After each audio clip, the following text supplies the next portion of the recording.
Good morning to all of you. Good morning, good morning. Am I audible? Happy Chhat Puja Bihar वाले लोगों को सबको. Arpita, are you from Bihar? चलिए, तो in last class we have started the discussion on cabinet mission plan. ठीक है ना, तो उसी को कंटिन्यू करना है and I will discuss a little bit in details this topic. ठीक है ना, because you can also use the information in your polity paper. Okay, so we'll discuss some facts also in this topic. So in cabinet mission plan, I have already discussed that the government changed and this government has a new outlook, and this outlook is this government favors India's uh, war of independence or demand for India's independence. And we all know that independence of India was not an isolated process. ये कोई isolated process नहीं था. क्यों isolated process नहीं था? Because you all know that the independence of India is associated with the process of decolonization all over the world. साथ साथ क्या होता है? Second World War के बाद decolonization है, and there is already an international pressure, and this process of India's independence is related to all that. ये इन सब से जुड़ा हुआ है. And why this mission is called cabinet mission? Because there were cabinet members as the members of this. Okay, now what was the name of the members? ये याद रखना, आपको पता ही होगा. ठीक है ना. One is what? Stafford Cripps, जो पहले भी आ चुका था ना India.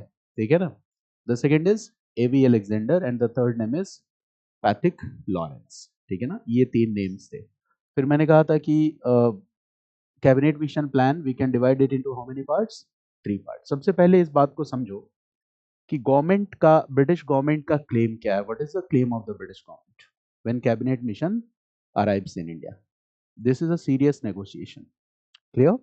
Now the government intends that we will give और ensure freedom to India. How we are going to give it was not clear. ठीक है, उसी के लिए कैबिनेट मिशन प्लान को भेजा गया कि आप जाओ और देखो कैसे ये पॉसिबल है. ठीक है ना, वहां पे क्या क्या डिमांड चल रही है. बट ब्रिटिश गवर्नमेंट इस बात को लेके तो सीरियस थी कि हाँ, अब इंडिया को इंडिपेंडेंस हमें देना है. 1946 में government was very much confident about this कि इंडिपेंडेंस हमें देना देना पड़ेगा. और इसमें क्या है, role of international factors are also very much important. तो देखो, गवर्नमेंट, जो ब्रिटिश गवर्नमेंट है वो क्या कहेगी internationally? What will be the claim of the British government?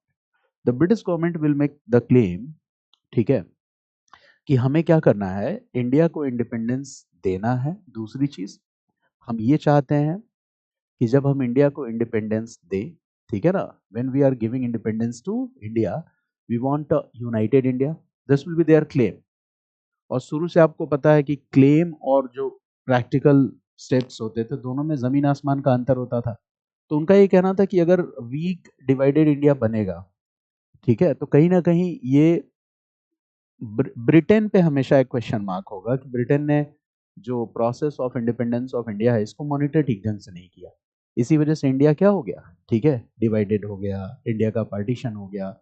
तो कैबिनेट मिशन को इस इंस्ट्रक्शन के साथ भेजा गया कि भाई कोशिश करो कि एक यूनिफाइड इंडिया बनाया जाए. अब जब हम कैबिनेट मिशन प्लान को देखेंगे, now will try to just explore कि कैबिनेट मिशन गवर्नमेंट के दावे पे कितना खरा उतरता है. ठीक है ना. तो in last class we have divided into 3 parts. 3 parts में डिवाइड करके देखा था. वन, ओके, कि what was the cabinet mission stand regarding the demand for a separate nation Pakistan. Pakistan को लेके कैबिनेट मिशन का क्या स्टैंड है, बता चुका हूं क्या स्टैंड था. यस और no? No. Cabinet mission said no to Pakistan. Pakistan के लिए नो क्यों कहा? मैंने पहले ही बताया था गवर्नमेंट का क्लेम क्या था.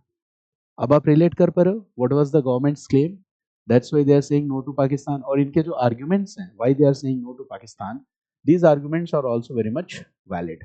ठीक है, कि पाकिस्तान डिवाइडेड इनटू 2 हाफ्स. ठीक है, eastern western. Okay, nearly approximately 700 miles का डिस्टेंस है, तो बड़ा मुश्किल होगा, ठीक है, सब चीज़ों को डिवाइड करना और ये सारी चीज़ें. तो एक तो ये है कि ये प्रैक्टिकल आइडिया नहीं है. You want a separate nation Pakistan, but ये एक नेशन कहाँ है? It is divided into 2 halves. और दोनों एक दूसरे से काफी दूर हैं, तो प्रैक्टिकल नहीं है। दूसरा जो सबसे शानदार ग्राउंड था वो ये था कि what is the basis for the demand of a separate nation Pakistan, that you want to protect the political rights of the Muslim minorities. तो ये प्रॉब्लम कैसे सॉल्व हो जाएगी अगर हम पाकिस्तान देंगे? Because in western half and eastern half there will be other minorities, दूसरे minorities भी तो होंगे ना। Okay, so in order to solve a problem, if we are going to create a new challenge, that is not a solution at all. ठीक है ना? तो on this basis cabinet mission rejected the demand for Pakistan. Now there are two divisions also. One is, second is what? Long term plan, long term plan, and the third is short term plan, long term plan and short term plan। देखो यहाँ से 2024 में भी question आया था, ठीक है, और क्वेश्चन आसान ही रहते हैं। 1935 एक्ट से भी क्वेश्चन आया था। तो ये सारे एग्जाम के लिए बड़े इंपॉर्टेंट टॉपिक है, तो खुले दिमाग से इनको समझना है। Now we are going to discuss this long term plan, ठीक है ना? तो कैबिनेट मिशन प्लान का जो सेकंड हिस्सा है वो है लॉन्ग टर्म प्लान। तो सबसे पहले इस पे हम डिस्कस करेंगे। देखो, लॉन्ग टर्म प्लान क्यों नीडेड है? अच्छा, मान लो कैबिनेट मिशन आया, ब्रिटिश गवर्नमेंट ये कहे कि हम आजादी देना चाहते हैं, we want to give freedom, but किसको आजादी दोगे बताओ? किसको आजाद करोगे? प्रिंसली स्टेट्स हैं, पाकिस्तान माइनॉरिटीज की अलग डिमांड है, ठीक है। इंडियन नेशनल कांग्रेस को मेन पॉलिटिकल पार्टी माने, या फिर हम मुस्लिम लीग को माने, या कृषक प्रजा पार्टी को माने, there are so many political parties, ठीक है। प्लस अगर हमने आजाद कर भी दिया, तो आजाद देश चलता कैसे है? संविधान से, कॉन्स्टिट्यूशन से, ठीक है। तो अगर कॉन्स्टिट्यूशन को लेके एक प्रॉपर रोड मैप नहीं है, तो फिर अगर आप आजाद कर भी दोगे तो वो कंट्री क्या हो जाएगा? कोलैप्स कर जाएगा। मेरी बात समझ गया ना? और कॉन्स्टिट्यूशन बनाना इतना आसान काम नहीं है। हमारे हिंदुस्तान में तो 3 साल, 3 इयर्स और कुछ टाइम में कॉन्स्टिट्यूशन बना लिया गया, okay. But it was a very difficult process in some other countries. कुछ दूसरी कंट्रीज में बहुत ज्यादा समय लगा था। Now we need to understand कि क्या चीजें हो रही हैं यहाँ पे, okay. So here cabinet mission will first suggest a long term plan, ठीक है, कि एक लॉन्ग लॉन्ग टर्म प्लान। और लॉन्ग टर्म प्लान में जो सबसे इम्पोर्टेंट वो था कैबिनेट मिशन का, वो क्या था? Right, first and the most important. इसमें other provisions are also there, but I am going to discuss the first and the most important। पहली बात वो क्या कहता है कि फॉर फ्यूचर किस तरह का पॉलिटिकल स्ट्रक्चर इंडिया में होगा, ये बताना होगा ना। You will have to tell that future which kind of political structure will be in India. So it suggested for a structure of union of India. इसने किस तरह के स्ट्रक्चर की बात की? Union of India. बट इस union को अभी के यूनियन के साथ कंफ्यूज मत करना। Got it? When here we are saying union, basically we are talking about a kind of federation, फेडरेट structure की ही बात कर रहे हैं। So when we are talking about union, basically we are talking about a federal structure और federation in which, इस federation में units कौन कौन लोग होंगे? What will be the units in this federation? तो इस फेडरेशन में होंगे provinces, will be the units of this federation. British provinces, provinces का मतलब समझ पा रहे हो? जहां पे इलेक्शंस हुए थे वो सब क्या है? प्रोविंसेस, ठीक है ना, जिसको हम क्या कहते हैं? ब्रिटिश इंडिया प्रोविंसेस और British Indian provinces, British Indian provinces. और दूसरी चीज, इस फेडरेशन वाले स्ट्रक्चर में there will be princely states also. इसमें साथ ही साथ कौन होगा? प्रिंसली स्टेट्स भी होगा। ये अच्छी बात है कि बुरी बात है? There is a good suggestion. In this federation will comprise of not only provinces, but it will also comprise of princely states। इसमें princely states भी होंगे। दूसरी चीज फेडरेशन है, तो अब इसमें दूसरी जो सबसे इंपॉर्टेंट बात कह रहा है कैबिनेट मिशन, वो ये है कि यहां पर फेडरेशन में एक तो हो गया सेंटर, ठीक है। Second is units are provinces और British provinces and princely states. Now centre के पास कुछ सब्जेक्ट्स होंगे, प्रोविंसेस के पास कुछ सब्जेक्ट्स होंगे, लाइक आज की तरह सेंट्रल लिस्ट और ये। So centre will have central list, there will be some specified subjects, there will be some specified subjects for the centre. Provinces के पास भी प्रोविंशियल लिस्ट होगी, there will be some specified subjects for the provinces. ठीक है. दूसरी चीज, here the provinces will have a kind of autonomy. It means full provincial autonomy. It talks about what? Full provincial autonomy. ठीक है. Center will have some specified subjects, but provinces will have a kind of autonomous status, having some specified subjects plus residuary power. ये भी किसके पास आ जाएगा? Residuary power किसके पास आ जाएगा? Provinces के पास. Now cabinet mission is suggesting what? Powerful centre और weak centre. खुद खुद बताओ, आइडिया लगाओ. Weak centre. अच्छा, ऐसा करने के पीछे रीजन क्या है? ये अपीजमेंट है. बिकॉज कुछ प्रोविंसेस डिमांड कर रहे हैं कि हमें क्या कर दो, सेपरेट नेशन पाकिस्तान बना दो. तो अगर आप ये कहते हो कि भाई आपके पास ऑटोनॉमी स्टेटस होगा, बहुत सारे सब्जेक्ट्स होंगे, रेसिडरी पावर आपके पास होगा, तो शायद वो जो डिमांड फॉर पार्टीशन है उस डिमांड को क्या किया जा सकता है?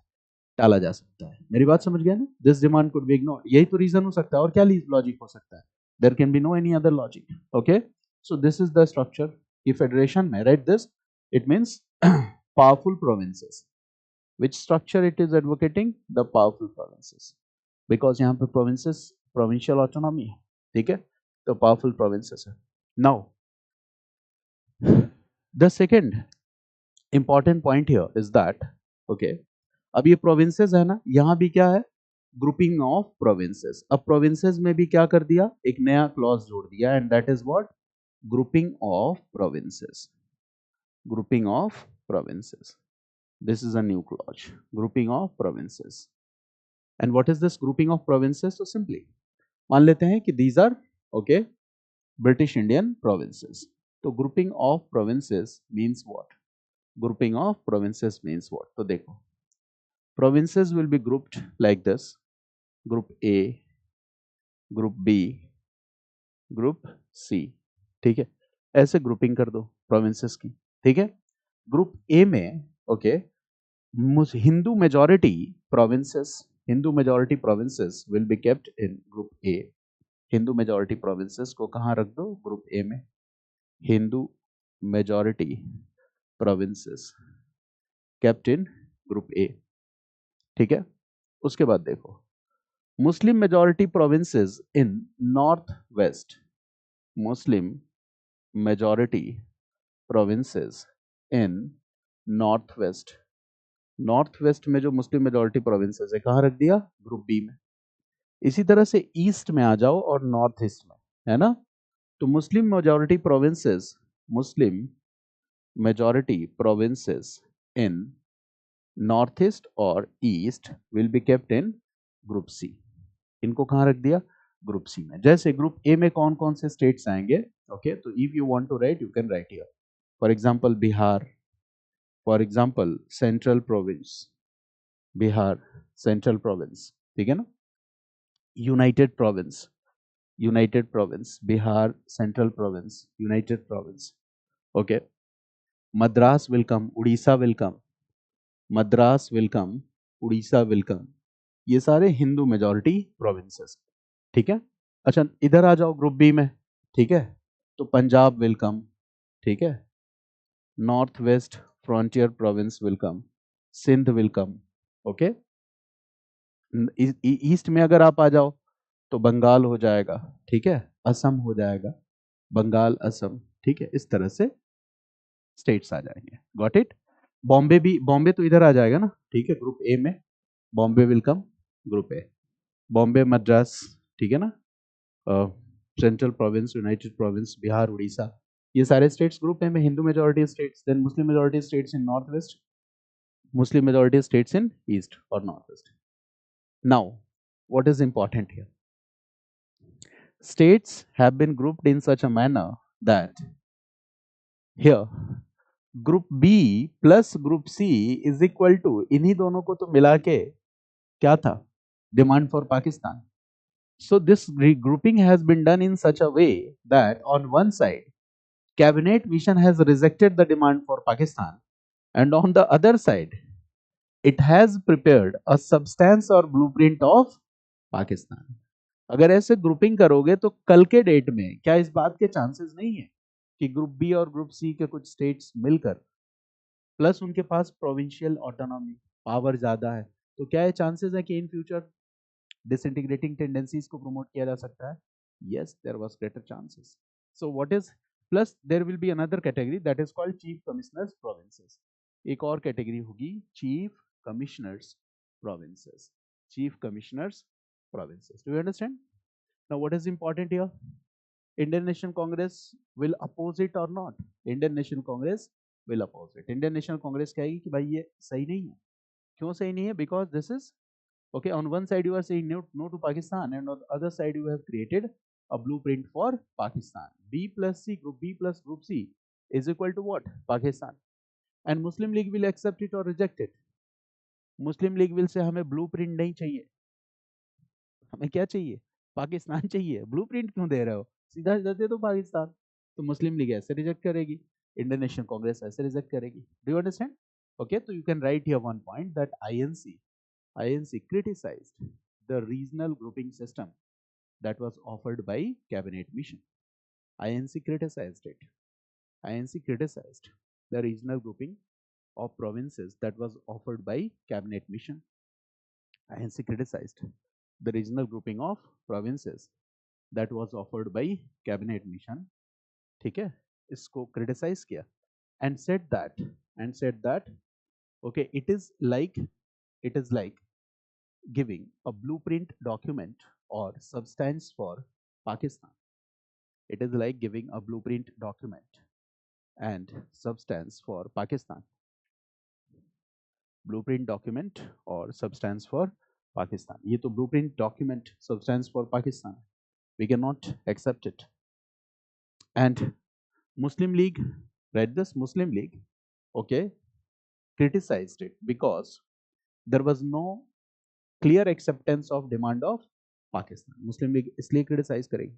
Muslim League will criticize it because there was no clear acceptance for the demand for Pakistan. Clear acceptance नहीं है demand for Pakistan. Got it? याद रहेगा ये? बहुत सिंपल सा कॉन्सेप्ट है. कई बार स्टेटमेंट में पूछ लेता कि कैबिनेट मिशन ने किस तरह के फेडरेशन, किस तरह के पॉलिटिकल स्ट्रक्चर की बात की थी. तो यू विल से यूनियन. ठीक है, union of princely states plus British Indian provinces दोनों थे. ठीक है, इस स्ट्रक्चर में. Now we are coming to the second important provision, right? Second important provision, and this provision is very much important. Why important? Because here cabinet mission suggested for the formation of a constituent assembly. पहली चीज ये suggest करा, suggested for the formation of a constituent assembly. And it did not only suggest but also suggested that how the methods by which this constituent assembly will be set up, उस method के बारे में भी बताता है. तो constituent cabinet mission also suggested the methods that how this constituent assembly will be set up. ये constituent assembly कैसे set up होगा, इस मेथड के बारे में भी बताया. Got it? How this constituent assembly will be set up. ये बात हमें समझनी है. ठीक है, methods, right? very important, very important. ये हिस्ट्री के लिए भी इंपॉर्टेंट है, पॉलिटी के लिए भी इंपॉर्टेंट है. I will cover some facts also. Concept के अलावा कुछ फैक्ट्स भी, एडिशनल फैक्ट्स आपको बता देता हूँ, दैट विल बी हेल्पफुल. जैसे एक फैक्ट लिखो, read this. Okay, the idea for constituent assembly was first put forward bye M.N. Roy. Read this. The idea for constituent assembly was first put forward by M.N. Roy. M.N. Roy. ठीक है ना? He was a leader of Communist Party. ठीक है, M.N. Roy. Read this. Communist Party leader. Communist Party leader. He was a Communist Party leader. तो सबसे पहले 1934 में, read this. First in the year 1934. 1934 was the year when the idea for the Constituent Assembly was first put forward by M.N. Roy. याद रहेगा इसको, Constituent Assembly. दूसरी चीज, ठीक है, right. 1935, year 1935, right? Formation of Constituent Assembly became an from 1935, read this, from 1935, formation of Constituent Assembly became an official demand of Indian National Congress. It became an official demand of Indian National Congress. 1935 से formation of Constituent Assembly became an official demand of Indian National Congress. ठीक है? Now, right, year 1939. 1939. Right. C. Rajgopalachari put forward the demand for Constituent Assembly. C. Rajgopalachari. C. Rajgopalachari put forward the demand for Constituent Assembly. C. Rajgopalachari put forward the demand for Constituent Assembly. The demand for Constituent Assembly that should be based on, highlight कर लेना इस word को, universal adult franchise. That should be based on universal adult franchise. सबसे पहले राजगोपालाचारी ने बात की कि we need to form a constituent assembly and this constituent assembly should be based on the idea of universal adult franchise. ठीक है? सार्वभौमिक वयस्क मताधिकार, it's called universal adult franchise. ठीक है ना? Got it? नाउ 1939 के बाद we all know August offer. August offer में लिन लिथगो ने क्या प्रॉमिस किया था, याद आया? जब वॉर खत्म हो जाएगा तब हम क्या करेंगे, कॉन्स्टिट्यूएंट असेंबली सेटअप करेंगे. ये मैंने कहा ना, ये पॉजिटिव था, बट प्रॉब्लम क्या थी? What August offer said that once the war will be over. So write this August offer. August offer, you all know about this August offer. I have already discussed with you August offer 1940. Right, Lin Lithgow proposed. Lin Lithgow proposed. Okay, Lin Lithgow proposed that Constituent Assembly will be set up after the conclusion of Second World War. Lin Lithgow proposed that Constituent Assembly will be set up after the conclusion of Second World War. यानी हमारी जो Indian national Congress की official demand थी कि constituent assembly हमें बनाना है, उस demand को ब्रिटिश गवर्नमेंट ने पहली बार कब एक्सेप्ट किया? विपिन 1940. मेरी बात समझ गया ना? क्योंकि ये ऑफिशियल डिमांड कब से बनी, पार्टी की डिमांड कब से बनी? 1935 से. ब्रिटिश गवर्नमेंट ने इस डिमांड को एक्सेप्ट कब किया? भाई लिन लिथगो कह रहा है तो ऐसा थोड़ी ना कि अपनी मर्जी में जो आएगा वो बोलेगा. तो 1940 में. ठीक है? And now right next that 1946 cabinet mission plan. अब इसने क्या किया? कॉन्स्टिट्यूएंट असेंबली की डिमांड को एक्सेप्ट किया. How this constituent assembly will be formed, okay, in details. Okay, the methods was suggested by cabinet mission plan. Cabinet mission plan ने वो methods भी सजेस्ट किए. क्लियर? अब देखो क्वेश्चन क्या था. एक एक चीज पे ध्यान रखना जो मैं आज की क्लास में बता रहा हूँ. टेक्निकल चीजें हैं सारी, ठीक है ना? They can be asked in the form of statements, so be alert, be very alert. एक बार अगर ठीक ढंग से समझ लोगे तो एग्जाम में गलत नहीं होगा. देखो मैं क्या बताने जा रहा हूँ. राजगोपालाचारी ने क्या कहा था कि कॉन्स्टिट्यूएंट असेंबली बनना चाहिए और किस पे बेस्ड होना चाहिए? Universal adult franchise. This was the idea suggested by Rajagopalachari ना. Now there is a question, and what is the question? That cabinet mission plan ये कह रहा है कि कॉन्स्टिट्यूएंट असेंबली सेटअप होगा. अच्छा आप खुद बताओ क्या लॉजिकल होना चाहिए? हिंदुस्तान का कॉन्स्टिट्यूशन बन रहा है, we are going to draft our constitution, the constitution of India. So in this drafting of constitution should not you consider that it should be all inclusive? Each and every region, each and every individual, okay, should get representation in this constituent assembly. सबका representation होना चाहिए. Each and every religion, each and every community should get representation in this constituent assembly. Yes, it must be. Plus universal adult franchising, this principle should be applied or not? Yes, it should be applied. And now cabinet mission says that we understand that for setting up of constituent assembly in a country is one of the most important tasks, and while doing this task, okay, each and every individual of the nation should get representation, and for this it must be done with the universal adult franchise system. ये ऐसे ही होना चाहिए.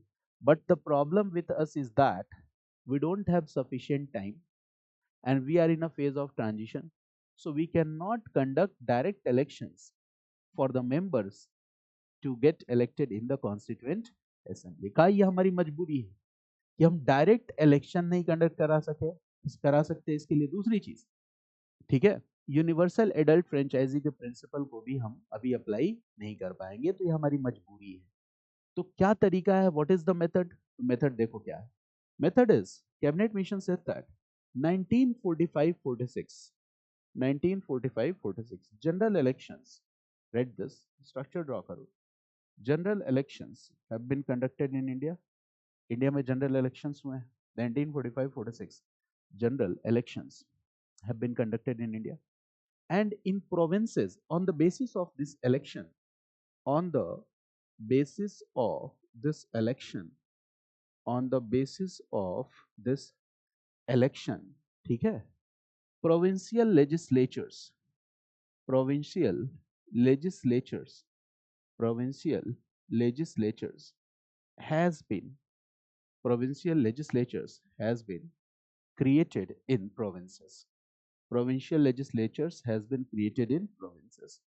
इस election के basis पे provinces में क्या हुआ है, प्रोविंशियल लेजिस्लेचर बनी है, जिसको आप आज स्टेट असेंबलीज कहते हो. Got it? आज स्टेट्स में क्या होती है, स्टेट असेंबलीज.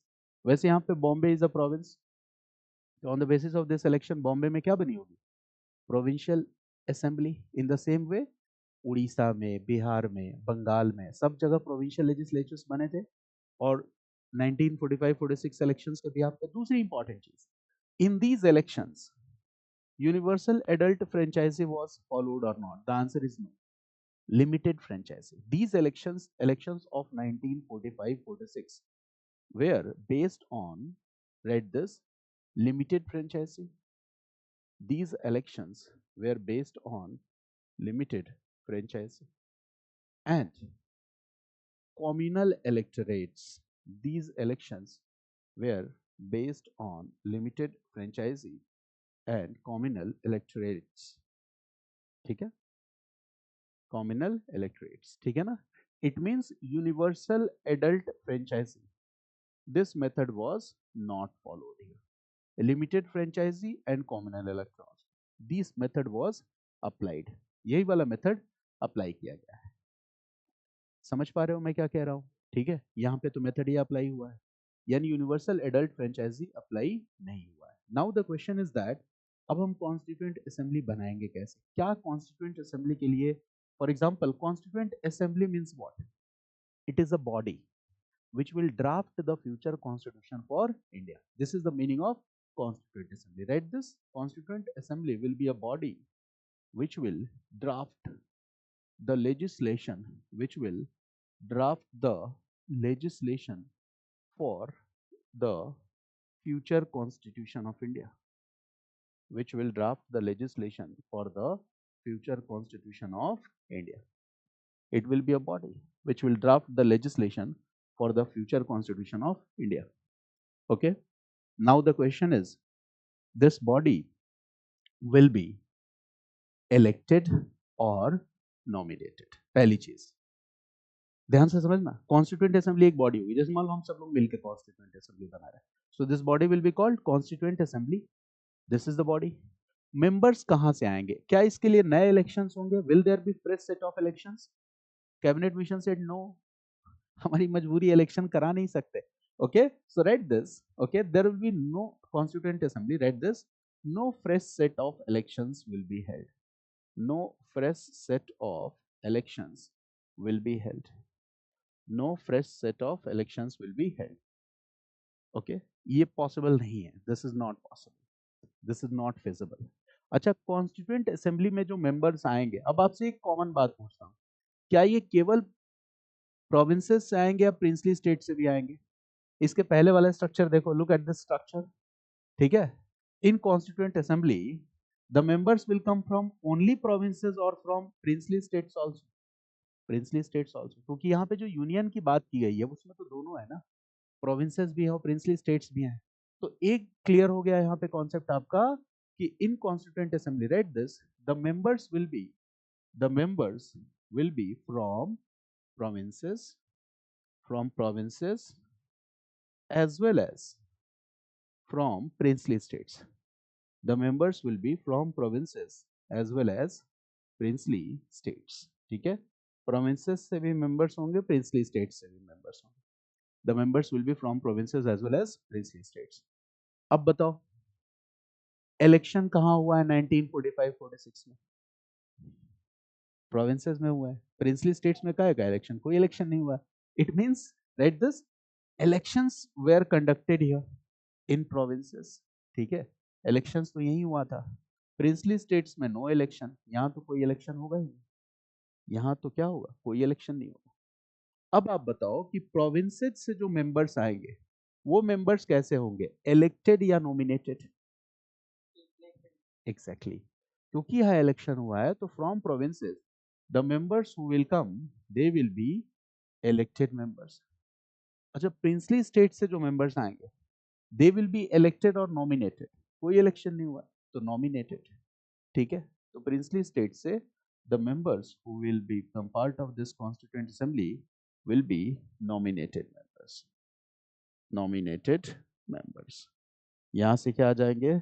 Nominated members. यहाँ से क्या आ जाएंगे? Elected members. यहाँ से क्या आ गए? Nominated members. अब प्रॉब्लम क्या है?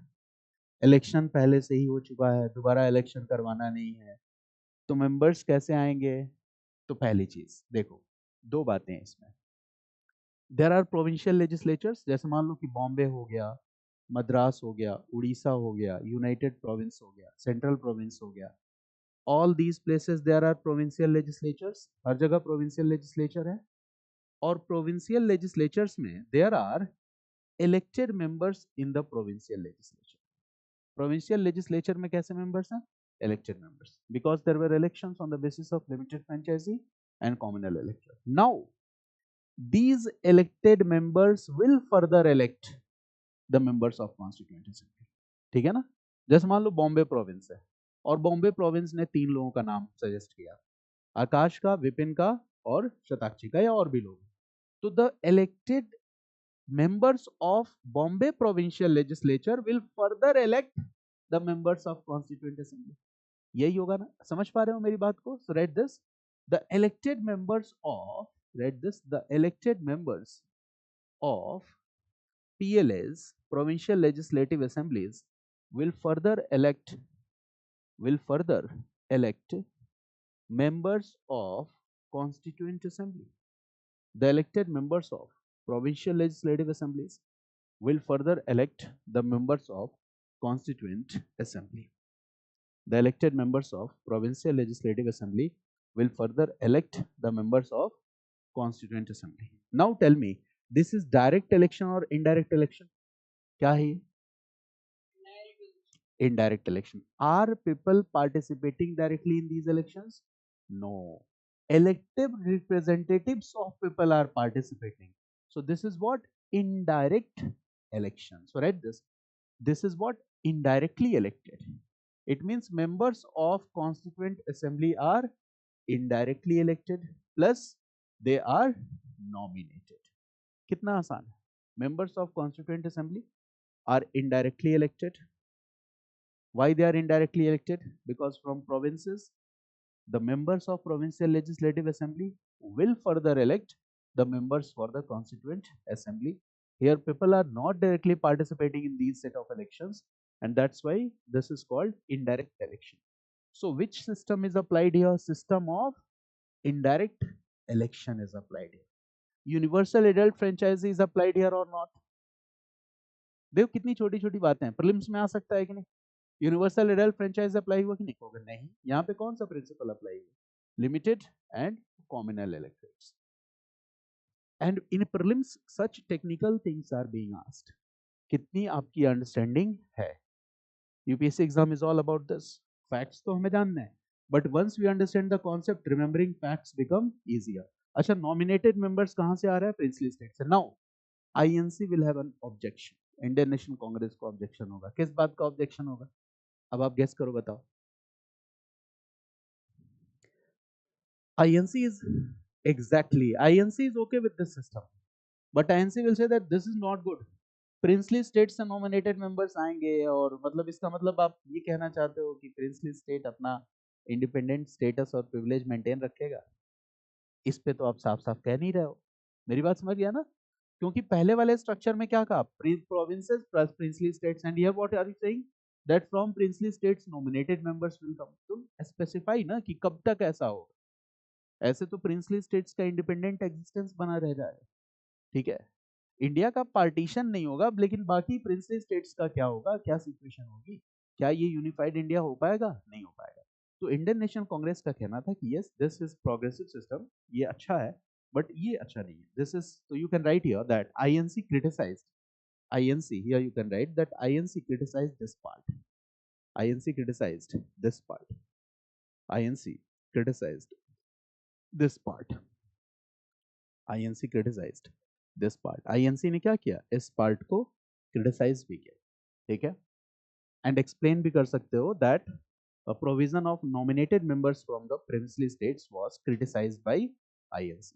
Provision of nominated member,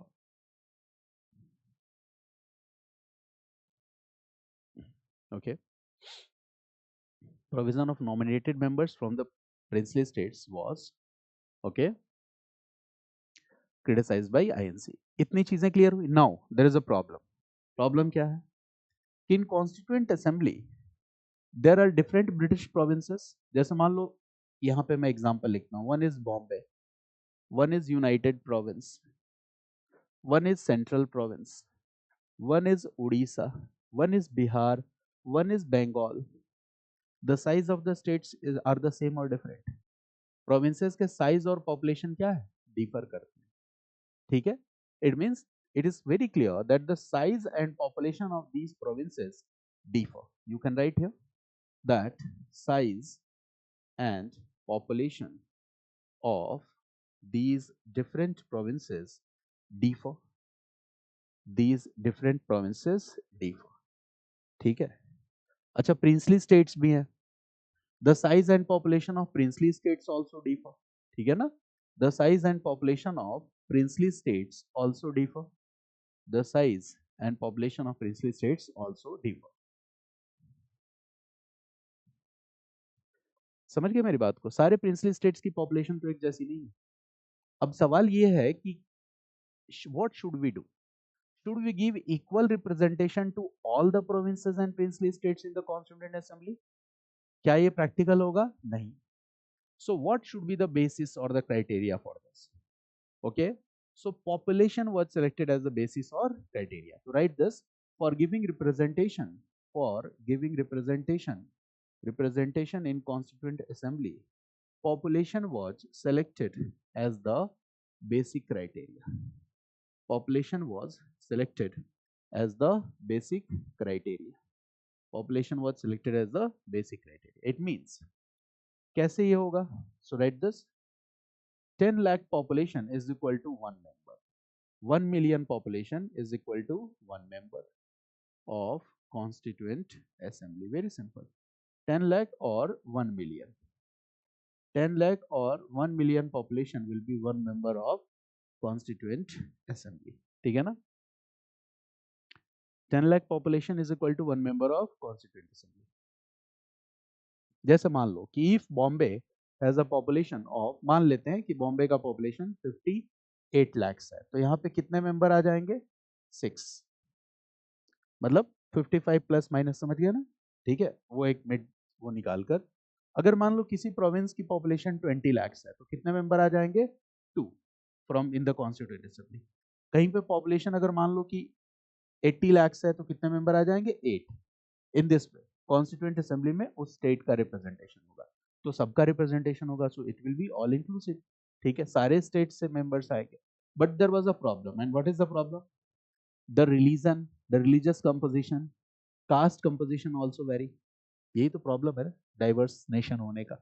जब इंडिया आजाद हुआ तो बहुत सारे नेशनल और इंटरनेशनल स्कॉलर्स ने कहा कि इंडिया अपनी इंटीग्रिटी को लंबे टाइम तक मेंटेन नहीं कर पाएगा। इंडिया का जो कॉन्स्टिट्यूशन बना है, ठीक है, ये लंबे टाइम तक सरवाइव नहीं कर पाएगा। ज्यादा चांसेस हैं कि और भी ज्यादा डिविजन्स हो जाए, ज्यादा चांसेस है कि ऑथोरिटेरियन रिजीम या मिलिट्री रिजीम लानी पड़े इंडिया में। बट ऐसा कुछ नहीं हुआ इंडिया में। इंडिया का कॉन्स्टिट्यूशन अब आज तक, मतलब उसमें डायनेमिज्म की वजह से देयर आर चेंजेस, बट कभी ऐसा नहीं हुआ कि कॉन्स्टिट्यूशन ए को हटा के हमने कॉन्स्टिट्यूशन बी लेके आए। जबकि दुनिया के दूसरे देशों में ऐसा हुआ कि एक कॉन्स्टिट्यूशन को हटा के उसकी जगह दूसरा कॉन्स्टिट्यूशन लाया गया। हमारे यहाँ ऐसा नहीं हुआ, ठीक है, कभी वैसी नौबत नहीं आई। इसका रीजन क्या था? इसका रीजन सिर्फ और सिर्फ एक था, that India presents itself as a secular nation. तो जो लोग जोर शोर से ये कहते हो कि कितना अच्छा होता हिंदू नेशन बना दिया गया होता, तो अगर हिंदू नेशन बनाया गया होता वही होता जो नेशनल और इंटरनेशनल स्कॉलर्स का जो फियर था, ठीक है, कि सर्वाइवल मुश्किल हो जाता। मेरी बात समझिए ना? तो it was the wisdom of our constitution makers that they decided that India will be a secular nation. लेकिन ये बात समझने के लिए पढ़ना पड़ता है, टाइम देना पड़ता है, ठीक है ना? और किसी को समझा भी नहीं सकते एक लाइन में, ठीक है। लोग हाथ में पत्थर लिए खड़े हैं, सर फोड़ देंगे तुम्हारा, तुम्हारे समझाने से पहले, ठीक है, ठीक है।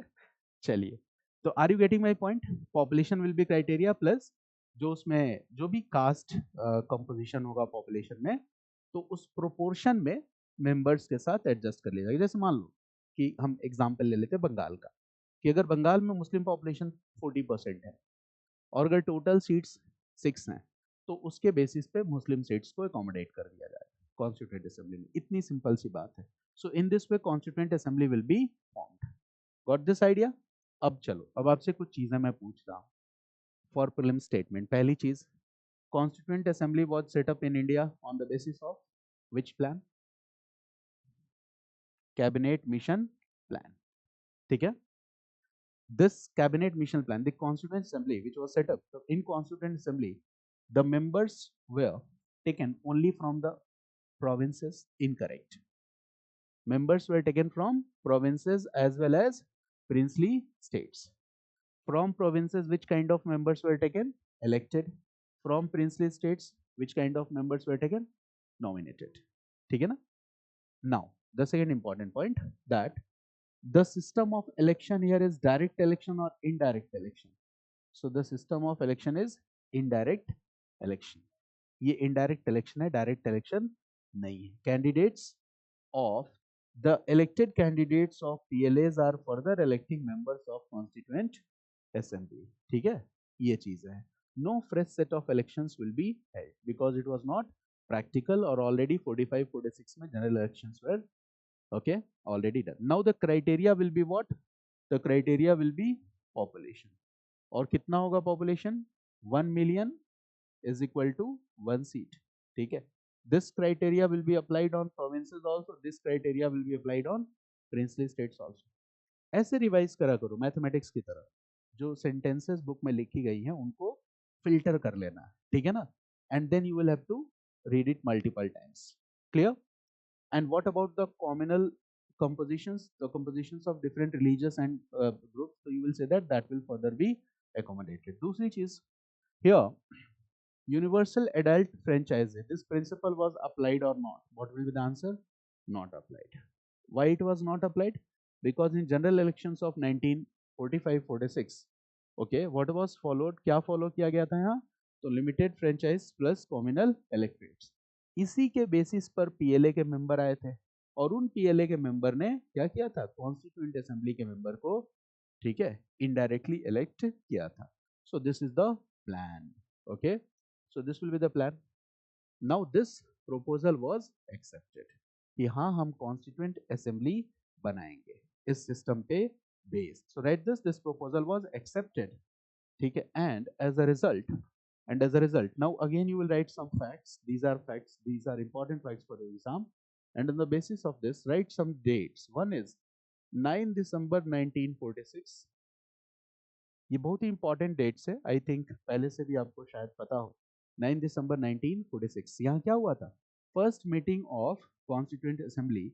Read this. First meeting of Constituent Assembly. यहाँ पे first meeting of Constituent Assembly. All these dates are very very important. 9 December 1946 first meeting of Constituent Assembly. और यहाँ पे who was elected as interim president? Read this. This fact is also very important. Interim president, basically he was an interim president for 2 days. 2 दिनों के लिए वो interim president थे. And the name of this interim president is Sachidanand Sinha. ठीक है? Sachidanand Sinha. Write this. Sachidanand Sinha. Sachidanand Sinha was the interim president. And he was interim president for 2 days. 9 December 1946. Sachidanand Sinha. Interim president for the 2 days. Clear? Now, read this. Second meeting है 11 December. 11 December 1946. Second meeting took place. दूसरी meeting हुई. और यहाँ पे क्या होगा? Permanent president. Who will be the permanent president of Constituent Assembly? Dr. Rajendra Prasad. Read this. Dr. Rajendra Prasad. यहाँ पे ये देखो interim president for 2 days. Now what will happen here? Permanent president, and this permanent president will be Dr. Rajendra Prasad. He will be the permanent president. ठीक है? And on the same day, right, B.N. Rao was appointed as constitutional advisor. On the same day, B.N. Rao was appointed as constitutional advisor of Constituent Assembly. B.N. Rao was appointed as constitutional advisor of Constituent Assembly. ठीक है? Got it?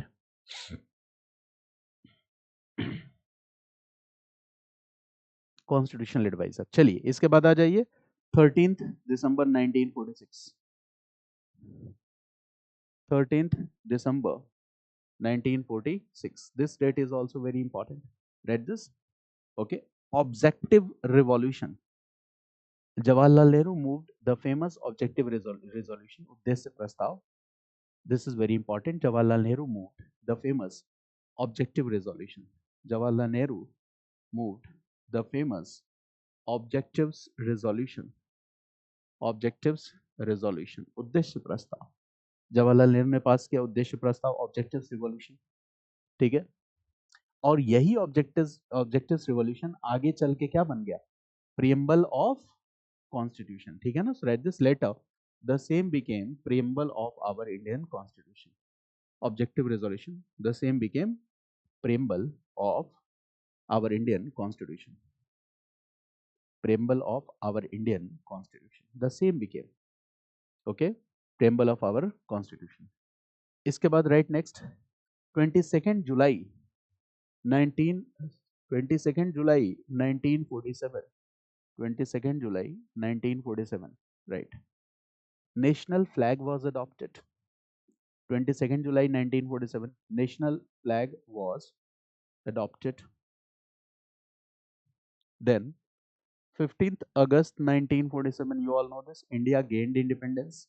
यहाँ पे क्या है? National flag was adopted. 15th August 1947, India gained independence. Okay. Now, 29th August 1947, right? 29th August 1947, right? Dr. B.R. Ambedkar was appointed as chairman of the drafting committee of constitution. ठीक है ना? Dr. B.R. Ambedkar was appointed as chairman of drafting committee of constitution. B.R. Ambedkar was appointed as chairman of drafting committee of constitution. ठीक है? Clear हो गया? B.R. Ambedkar drafting committee के chairman. Now right next is 26th November 1949. 26th November 1949. 26th November 1949. Okay, we all know, right? This Indian Constitution was passed, adopted, enacted, and authenticity, ठीक है। Indian constitution was passed, adopted, enacted and authenticated by chairman. And who was the chairman? Dr. Rajendra Prasad. Who was the chairman? Dr. Rajendra Prasad. अब यहाँ पे देखो क्या, यानी हमारा constitution, it was passed, adopted, authenticated. देखो, there are two dates. One is 26 November 1949 and the second date here is, okay, 26 January 1950. 26 January 1950. तो देखो क्या डिफरेंस है. Read this. On this date, okay, certain provisions came into effect. यहाँ पे certain provisions came into effect. कुछ provisions प्रभावी हो गए. Certain provisions came into effect. Certain provisions came into effect on 26 November 1949. Example, कौन से provisions came into effect? Read this.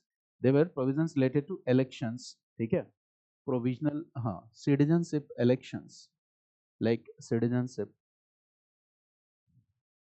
elections, citizenship elections, then provisional parliament and other transitional provisions. Provisional parliament, provisional parliament and other transitional provisions and other transitional provisions, ठीक है ना. सारे के सारे नहीं effect में है. some certain provisions came into effect like citizenship elections, provisional parliament या दूसरे जो transitional provisions है, they came into effect, ठीक है ना. and here, okay, right, 26 January 1950, 26 January 1950, okay, क्या हुआ 26 January 1950 में? Read this, okay, that constitution was adopted, constitution came into effect completely. Our Indian constitution came into effect completely. ये पूरी तरह से क्या हो गया?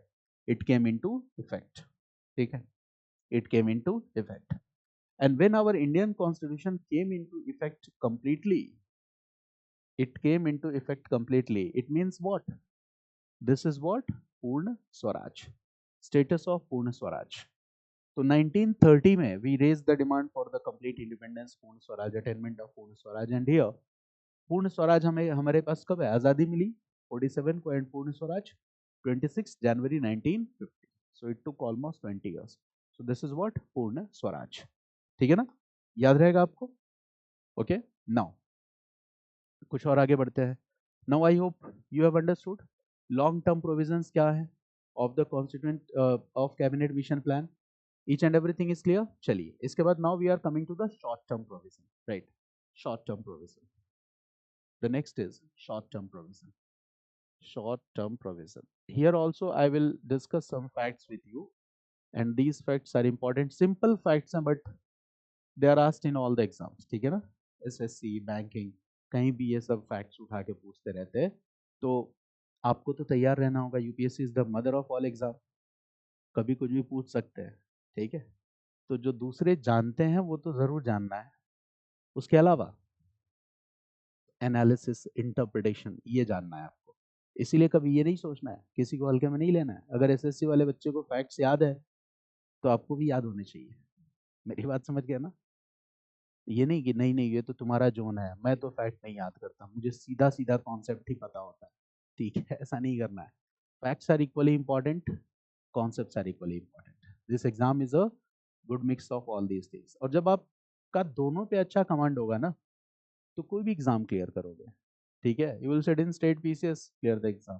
ठीक है, यूपीएससी, क्लियर द एग्जाम, और पेशेंस के साथ. ठीक है ना, पेशेंस के साथ, कोई जल्दीबाजी नहीं. आपके बैच में एक बच्चा आदित्य, मतलब अभी तो उसका इंटरव्यू है बीपीएससी वगैरह का, तो देखो उसने यूपीएससी का प्रीलिम्स भी क्लियर किया, बीपीएससी भी क्लियर किया. ठीक है, मैनी पीपल वैसे ही हम स्टेट पीसीएस क्यों दें, उसने दिया जाकर. ठीक है, बिहार से रहने वाला, उसने बिहार पीसीएस दिया, दोनों क्लियर किया उसने. तो ये सेट ऑफ माइंड है. अगर आप अपने दिमाग को वीक करोगे कि नहीं नहीं ये ऐसे चलता है, ये वैसे, क्या है उसमें, कुछ एक क्वेश्चंस पढ़ जाने हैं आपको, 1000-2000 एमसीक्यूज प्रैक्टिस कर जाने हैं. And always prepare your mind for that कि ये मेरे लिए बहुत आसान काम है, मैं कर सकता हूँ. आज डेली की जो फैक्ट मैं एक बार पढ़ लेता हूँ वो मैं कभी नहीं बोलता. जैसे वो सिंघम किस फिल्म का डायलॉग है कि एक बार जो मैं कमिटमेंट कर लेता हूँ तो फिर मैं अपने आप की भी नहीं सुनता। हाँ, वांटेड। तो वैसे ही आप लोग भी सोचो कि एक बार जो मैं फैक्ट पढ़ लेता हूँ वो मैं कभी नहीं भूलता, तो नहीं भूलोगे। ठीक है, चलिए। Now we are coming to the short term plan. Short term plan में देखो क्या होना है, आजादी मिलनी है, लेकिन आजादी दी किसको जाएगी, ये सबसे बड़ा प्रॉब्लम है। कैबिनेट मिशन ने क्या कहा, कैबिनेट मिशन ने कहा कि yes we are here to give you freedom, but whom to give, this is a challenging situation for us कि हम फ्रीडम किसको दें। So we want to give you freedom and we want to give you freedom to whom, for this India must need a provisional government and interim government. समझ गए ना, India के पास एक provisional government होनी चाहिए, interim government होनी चाहिए eight the centre. Centre जैसे ये तो क्या हो गया, कॉन्स्टिट्यूएंट असेंबली मेंबर्स प्रोविंसेस से आएंगे, ये तय हो गया, लेकिन at the centre there must be an interim government, और ये इंटरिम गवर्नमेंट प्रोविजनल गवर्नमेंट होगी। जब तक कि ये पूरा ट्रांजिशनल फेज खत्म नहीं होता है, कॉन्स्टिट्यूशन बनता नहीं है, हम कॉन्स्टिट्यूशन हैंडओवर नहीं कर देते हैं, तब तक के लिए इंटरिम गवर्नमेंट क्या करेगी, चलेगी। और इस इंटरिम गवर्नमेंट को सभी पार्टीज का सपोर्ट होना चाहिए। सभी parties means all means what, even Muslim league. ठीक है, ये सबको मिला के बननी चाहिए। जैसे हम कॉन्स्टिट्यूएंट असेंबली में सबके रिप्रेजेंटेशन को इंश्योर कर रहे हैं, उसी तरह से सेंटर में यहाँ जो इंटरिम गवर्नमेंट होगी, इसमें सभी पॉलिटिकल पार्टीज के प्रेजेंस को क्या करना होगा, ठीक है, इंश्योर करना होगा। This is the idea. ठीक है, और ये आइडिया बुरा भी नहीं, because the year is 1946 and cabinet mission is saying that, देखो 1945-46 इलेक्शंस के बेसिस पर, 45-46 इलेक्शन के बेसिस पर there are already provincial legislative assemblies in the provinces. PLAs तो ऑलरेडी हैं, ठीक है, PLAs already, there are already PLAs. Now cabinet mission saying that at centre, ठीक है, we must need an interim government. Interim government, interim का मतलब क्या है, जब तक कोई परमानेंट, जैसे अभी इंटरिम मैंने प्रेसिडेंट बताया था ना, सच्चिदानंद सिन्हा, जब तक परमानेंट प्रेसिडेंट चुना नहीं जाता तब तक आप काम धाम देखेंगे। वैसे ही इंटरिम गवर्नमेंट होगी, and this interim government, right, this interim government should ensure, this interim government should ensure support and participation of all Indian political parties, all Indian political parties. This interim government should ensure support and participation of all Indian political parties. और ये interim government कब तक के लिए होगी, okay, so it is for transitional phase only। और हमेशा interim जब भी हम यूज करते हैं, so this is for transitional phase only। ठीक है ना, this interim government will be for transitional phase only. तो सेंटर में क्या होगी, इंटरिम गवर्नमेंट। 1945-46 के इलेक्शंस पर प्रोविंसेस में there are already PLAs, provincial legislative assemblies. This interim government should ensure support and participation of all Indian political parties. This will be for a transitional phase only, transitional phase के लिए होगा, and this is what part of the short term measure, यानी ये तुरंत करना है, ये काम तुरंत कंप्लीट करना है। अब देखो, कॉन्स्टिट्यूएंट असेंबली को सेटअप किए जाने के प्रोपोजल को इंडियन नेशनल कांग्रेस ने एक्सेप्ट कर लिया। INC accepted that yes we are going to form the constituent assembly, so will INC have to accept this also, yes or no? Logical corollary है, INC कहेगी हाँ अच्छा सजेशन है, हम बनाएंगे interim government, and INC will it request Muslim League also to be a part of this government, yes और no? Muslim League को भी हम चाहेंगे कि नहीं कि वो इस गवर्नमेंट का पार्ट बन जाए, yes, okay, because representation of all political parties, okay, should be ensure. तो देखो, we accepted it, INC accepted it, okay, but what Muslim League, Muslim League was hesitating. Muslim League क्या कर रही थी, हेजिटेट कर रही थी, क्योंकि कैबिनेट मिशन ने तो पाकिस्तान दिया ही नहीं था। तो मुस्लिम लीग ने कहा यार क्या करेंगे इसमें जाके, पाकिस्तान का तो हमारा डिमांड एक्सेप्ट ही नहीं हुआ है। मुस्लिम लीग वाज हेजिटेटिंग, ठीक है। नाउ मुस्लिम लीग ज्वाइन नहीं कर रही थी। अब यहीं पे गलती होती है, गलती क्या होती है, मैं बार बार कहता हूँ, पॉलिसी ऑफ अपीसमेंट। जीवन में किसी को भी अपीस करना शुरू कर दोगे ना, तो वो चीज खराबी होनी है, एक टाइम पे आके खत्म होना है। अपीसमेंट कभी नहीं, नेवर। ठीक है, you must listen to others, but you must not be trapped in this policy of appeasement. Indian national Congress ने क्या कहा? इंडियन नेशनल कांग्रेस को स्ट्रिक्टली क्या कहना चाहिए? What INC should say? INC should say that Muslim League should be allowed to join this interim government only when Muslim League will give up its demand for Pakistan. ऐसे बोलना चाहिए कि नहीं? Muslim League should be allowed to join Constituent Assembly when Muslim League will give up the idea of direct action. Muslim League direct action का बात कर रही थी, डायरेक्ट एक्शन, लड़कर लेंगे पाकिस्तान, लेकर रहेंगे पाकिस्तान। ठीक है, तीसरी चीज क्या कहना चाहिए कि Muslim League should be allowed to join interim government only when it accepts the other provisions of cabinet mission plan. ये टोन होना चाहिए। But why Indian National Congress? What Indian National Congress is saying? Policy of appeasement. INC is saying Muslim League is allowed to join this interim government even if it did not give up its plan for a separate nation. Muslim League is allowed to join this interim government even if it did not give up its plan for direct action day. लड़कर लेंगे पाकिस्तान या लेकर रहेंगे Pakistan. Muslim League is allowed to join this interim government even if it did not comply with the other provisions of cabinet mission plan. मतलब बस तुम आ जाओ और ज्वाइन करो, ठीक है, बाकी जो हंगामा तुम कर रहे हो वो हमें एक्सेप्ट है, आओ और इंटरिम गवर्नमेंट को ज्वाइन करो। एकदम हरी झंडी दे दी इंडियन नेशनल कांग्रेस ने। फिर भी मुस्लिम लीग वाज हेजिटेटिंग, मुस्लिम लीग कह रही थी नहीं हमें ज्वाइन नहीं करना है। लास्ट में मुस्लिम लीग ने क्या किया? It was 26 October 1946। The date नहीं याद रखना है आपको, मैं इसलिए लिख रहा हूँ कि एक क्रोनोलॉजी आपको समझना है। It was the date 26 October 1946। Finally Muslim League decided that yes we will join this interim government. Muslim League ने डिसाइड किया yes we will join this interim government, हम इंटरिम गवर्नमेंट को ज्वाइन करेंगे। और ये सुन के खुश नहीं होना है, मुस्लिम लीग ने इंटरिम गवर्नमेंट ज्वाइन किया था। Muslim League will say what? याद करो, स्वराज पार्टी ने क्यों काउंसिल एंट्री की थी? What was the reason behind this, बताओ? यूनिफॉर्म कॉन्टिन्यूअस ऑब्स्ट्रक्शन, याद है? Uniform consistent and continuous obstruction. वहां जाके अंग्रेजों की नीतियों का विरोध करेंगे। Muslim League will do the same. Muslim League will say that we are joining the interim government for what? काम बिगाड़ने के लिए। We will create what? A uniform consistent and continuous obstruction to Indian national Congress. ठीक है, मैं विपिन का रूम पार्टनर बन जाऊंगा, मेंस दे रहा, और उसको खूब डिस्टर्ब करूंगा, मेंस में फेल करवा दूंगा उसको। इस तरह का अप्रोच रखती है मुस्लिम लीग। मेरी बात समझ गया ना? So write this point that Muslim League decides to join interim government for a purpose. Muslim League decides to join the interim government for a purpose. Muslim League decides to join interim government for a purpose.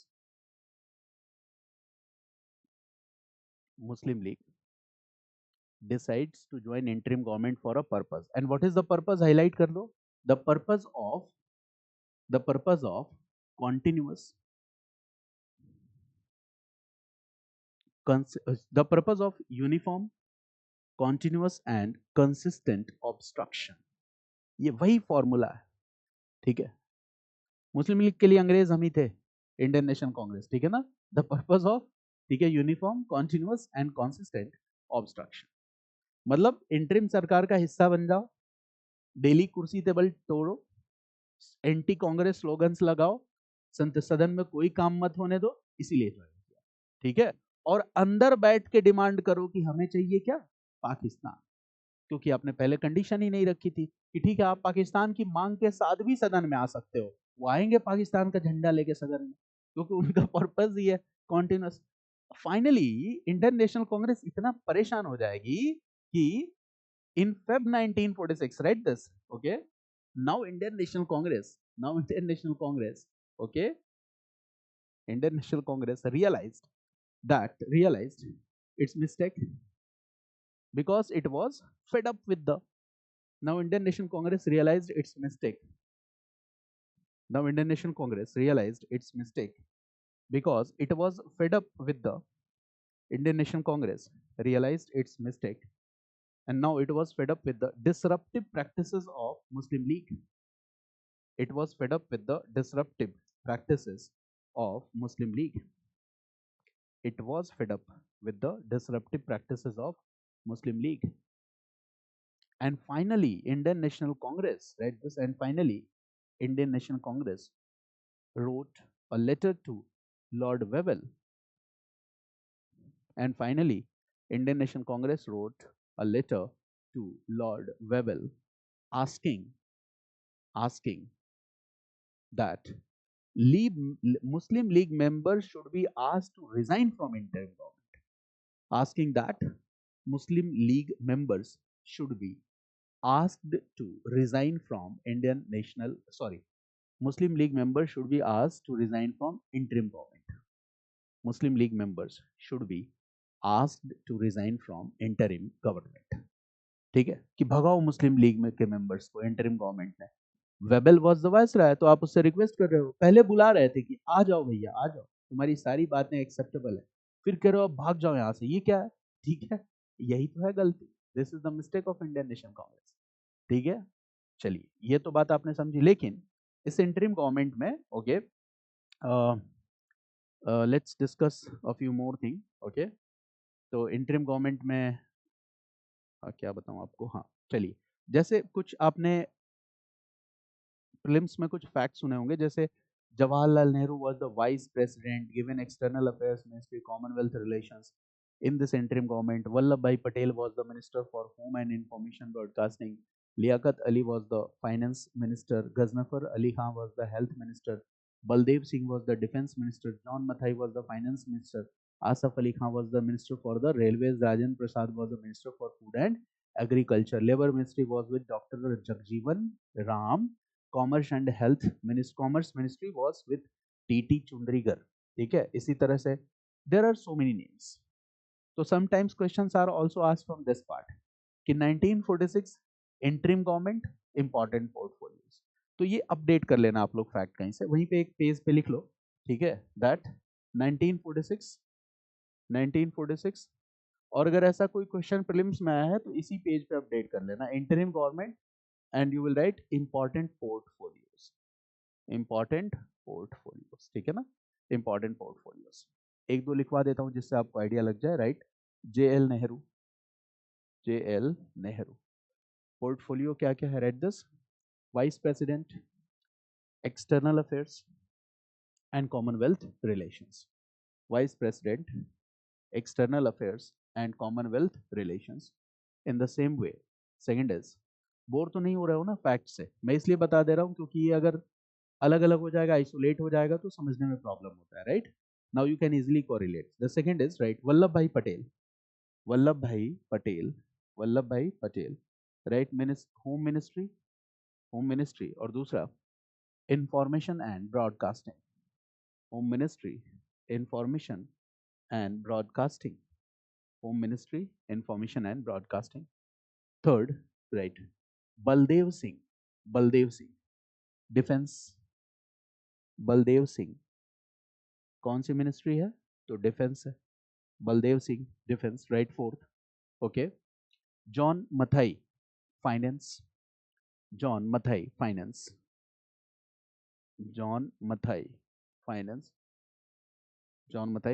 Right, next, Asaf Ali Khan railways. Asaf Ali Khan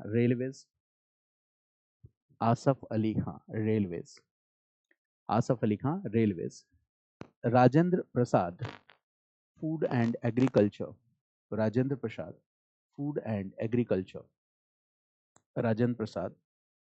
agriculture.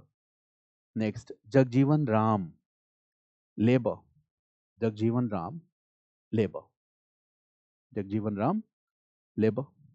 ठीक है, Jagjivan Ram labour. Is it clear? Etcetera. अब आप update कर लेना. If you get any question, अगर आप PYQ practice करते हो तो in this page you will do an update. ठीक है ना. अब एक और फैक्ट मैं आपको बता रहा हूँ, this fact only to make your concepts better. ठीक है, now I am coming to this sketch. ठीक है, concentrate assembly.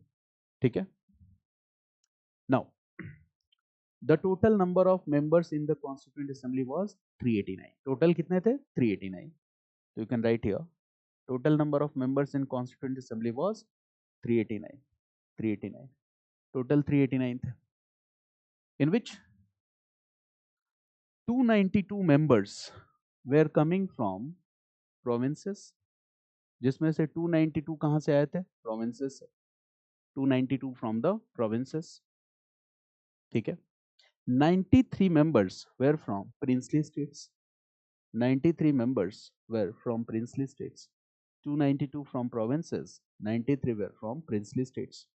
93 were from princely states. Plus, right, 4 members were from, इसके अलावा read this, plus 4 members were from, यहाँ पे लिख लो, chief commissioner provinces. ये 4 मेंबर कहाँ से आए थे? From chief commissioner provinces. Chief commissioner provinces, ठीक है ना. और ये 4 मेंबर किन किन चीफ कमिश्नर प्रोविंसेस से आए थे? तो the names are Delhi, Coorg, Ajmer, Mewar and British Baluchistan region. ठीक है ना. तो उसको लिखने की जरूरत नहीं है. Total structure, look at this.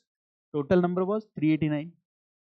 How many members from the provinces? 292. अब कैलकुलेट कर लो आप. 292 plus 93 plus 4, total member is 389, है ना. 389. तो अब इससे, इस स्ट्रक्चर से ये फैक्ट भी याद रखना है कि कॉन्स्टिट्यूएंट असेंबली में प्रोविंसेस से भी मेंबर है, प्रिंसली स्टेट से भी हैं, और चीफ कमिश्नर प्रोविंसेस से भी. ठीक है ना. Total composition is 292 plus 93 plus 4 is equal to, okay, 389. This is the total number.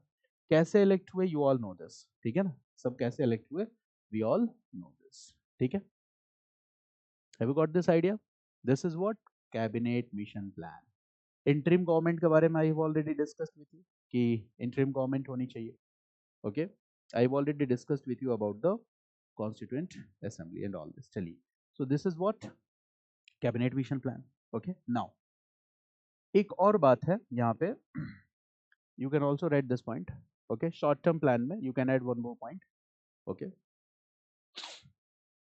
यहाँ जो इंटरिम गवर्नमेंट है, देखो, this interim government which was formed, ठीक है, कहा गया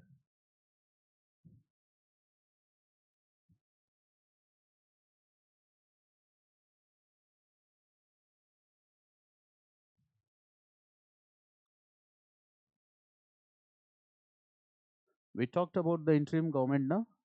हाँ, इंटरिम गवर्नमेंट में एक इंपॉर्टेंट पॉइंट आपको बताने जा रहा हूँ. जो इंटरिम गवर्नमेंट है यहाँ पे, it will have all important portfolios. सारे important, all the portfolios. Important क्या?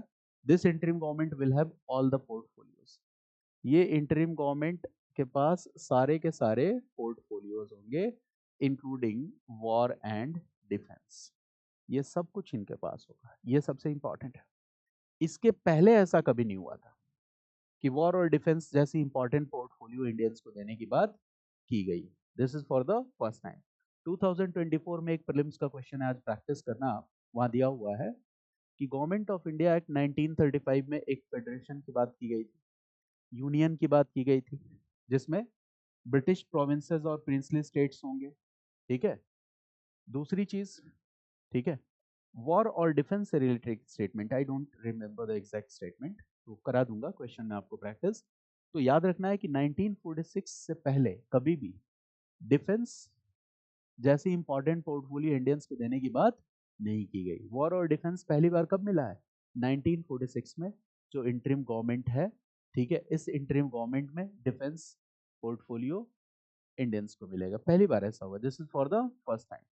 तो इसके पहले किसी भी प्रोविजन से कोई क्वेश्चन जोड़ के पूछे, आप इजीली सॉल्व कर सकते हो, क्योंकि आपको एकदम स्ट्रेट फॉरवर्ड ये पता होना चाहिए कि इसके पहले नहीं है. चाहे वो 1935 का एक्ट हो, 1919 का एक्ट हो, 1909 हो, क्रिप्स मिशन हो, कहीं पे भी नहीं है. ये पहली बार कब है? 1946 कैबिनेट मिशन प्लान में. तो इसी को मैं एलिमिनेशन मेथड कहता हूँ कि अगर एक इंफॉर्मेशन हमें एक्यूरेट पता है, तो on the basis of this we can solve the other statements as well. ठीक है ना. So when I will discuss MCQs with you, पूरा का पूरा वो मैंने अलग कर दिया है प्रोग्राम. तो I will discuss with you that how to use your smart guess trick while solving the questions of UPSC. Answer तो मैं डिस्कस करूंगा, बट पहले नॉलेज हटा के उसमें अपना जुगाड़ टेक्नोलॉजी क्या लग सकता है, पहले हम इस पे बात करेंगे. सो when I will discuss with MCQs with you, there is a special purpose. The purpose is not to make you aware about the explanation part. मेरा पर्पस वो नहीं है, क्योंकि मैंने क्लास में इतनी चीजें पढ़ा ली हैं कि क्वेश्चन आप अपने आप सॉल्व कर लोगे, तो अब एक्सप्लेनेशन पार्ट पे काम करने की जरूरत नहीं. And you must be realising this, ठीक है, कि आप क्वेश्चन सॉल्व करोगे तो आपको आंसर पहले से पता है. I know this. Now where we have to work, looking at the statements, we will try to make smart guess. कि वो स्मार्ट गेस को हम कैसे डेवलप कर सकते हैं, वो भी एक टेक्निक है, ठीक है, उसको भी प्रैक्टिस से मास्टर किया जा सकता है. तो will do that. That is the basic purpose of keeping the entire programme of MCQ practice prelims separate. Okay, तो बताऊंगा. फिलहाल आपका काम क्या है, नोट्स थोड़ा रिवाइज करते रहो, ताकि जब हम उस डिस्कशन पे आए तो आप थोड़ा ज्यादा कॉन्फिडेंट रहोगे, ठीक है. चलो, now I am asking you, according to you, what are the merits in cabinet mission plan and what are the demerits in this cabinet mission plan according to you? Now you will suggest me some points. आपको cabinet mission plan में अच्छाई क्या क्या दिखी, बताओ. What is the merits according to you, good thing according to you? हाँ, एक तो यूनियन जो बात करा इसने, इसमें प्रोविंसेस के अलावा किसको जोड़ने की बात की, प्रिंसली स्टेट्स को. दिस इज मेरिट, ठीक है. दूसरी चीज, केवल हम मेरिट की बात करें, वीकनेसेस की नहीं. दूसरा, वेरी गुड, कॉन्स्टिट्यूंट असेंबली, इसकी बात इसने की. और क्या मेरिट दिख रहा है? पाकिस्तान का आइडिया रिजेक्ट किया directly, rejected, rejected the demand for Pakistan, ठीक है. पाकिस्तान के रिजेक्ट डिमांड को रिजेक्ट किया, ये भी क्या है, मेरिट है. और क्या मेरिट है? अब एग्जैक्टली, एग्जैक्टली, ठीक है. ये जो मैंने बताया ये सबसे इंपॉर्टेंट है. It was for the first time, it was for the first time that all the portfolios, all the portfolios were given to the interim government. पहली बार, including the war and defense. It was for the first time. ठीक है, देखो कितना आसान है. अगर यही exam में क्वेश्चन आ जाए जीएस में, merits and demerits of cabinet mission plan in 150 word, now you can easily right. आपको रट्टा मारने की जरूरत ही नहीं है, ठीक है. और आप स्ट्रक्चर भी ड्रॉ कर सकते हो, देखो कितना अच्छा स्ट्रक्चर ड्रॉ कर सकते हो. मेरिट में क्या हो गया, suggested the idea of union of India, okay, and that will include what, provinces plus princely states both. Second is what, idea for setting up a constituent assembly that is solely by the Indians is very progressive. Plus यहाँ पे केवल constituent assembly का idea था या इसके साथ साथ detailed framework भी था, detailed framework, that how constituent assembly will be set up, how constituent assembly will be set up, this detailed framework was also given. और ये बहुत ही important है, that this detailed framework was also given, that how constituent assembly will be set up. So you will write this, the idea of constituent assembly solely made by Indians plus the detailed framework for this constituent assembly. Okay, the third is what, write this, rejected demand for Pakistan, ये भी progressive. It rejected the demand for Pakistan. This is also progressive. And right, next point, that the first time that all important portfolios were given to the interim government, including the war and defense. पहली बार ऐसा हुआ, first time. Okay, okay. All important portfolios were given to the interim government. Now we are coming to the weaknesses. Demerits, this is also called limitation. This is also called weakness. Demerits, limitations or weaknesses. Now what are the demerits, limitations or the weaknesses? बताओ, आप ही लोग बताओ points क्या होंगे. What will be the point? Exactly, grouping of states were like, okay, giving a blueprint for the Pakistan. Okay, so read this, provision of grouping of provinces.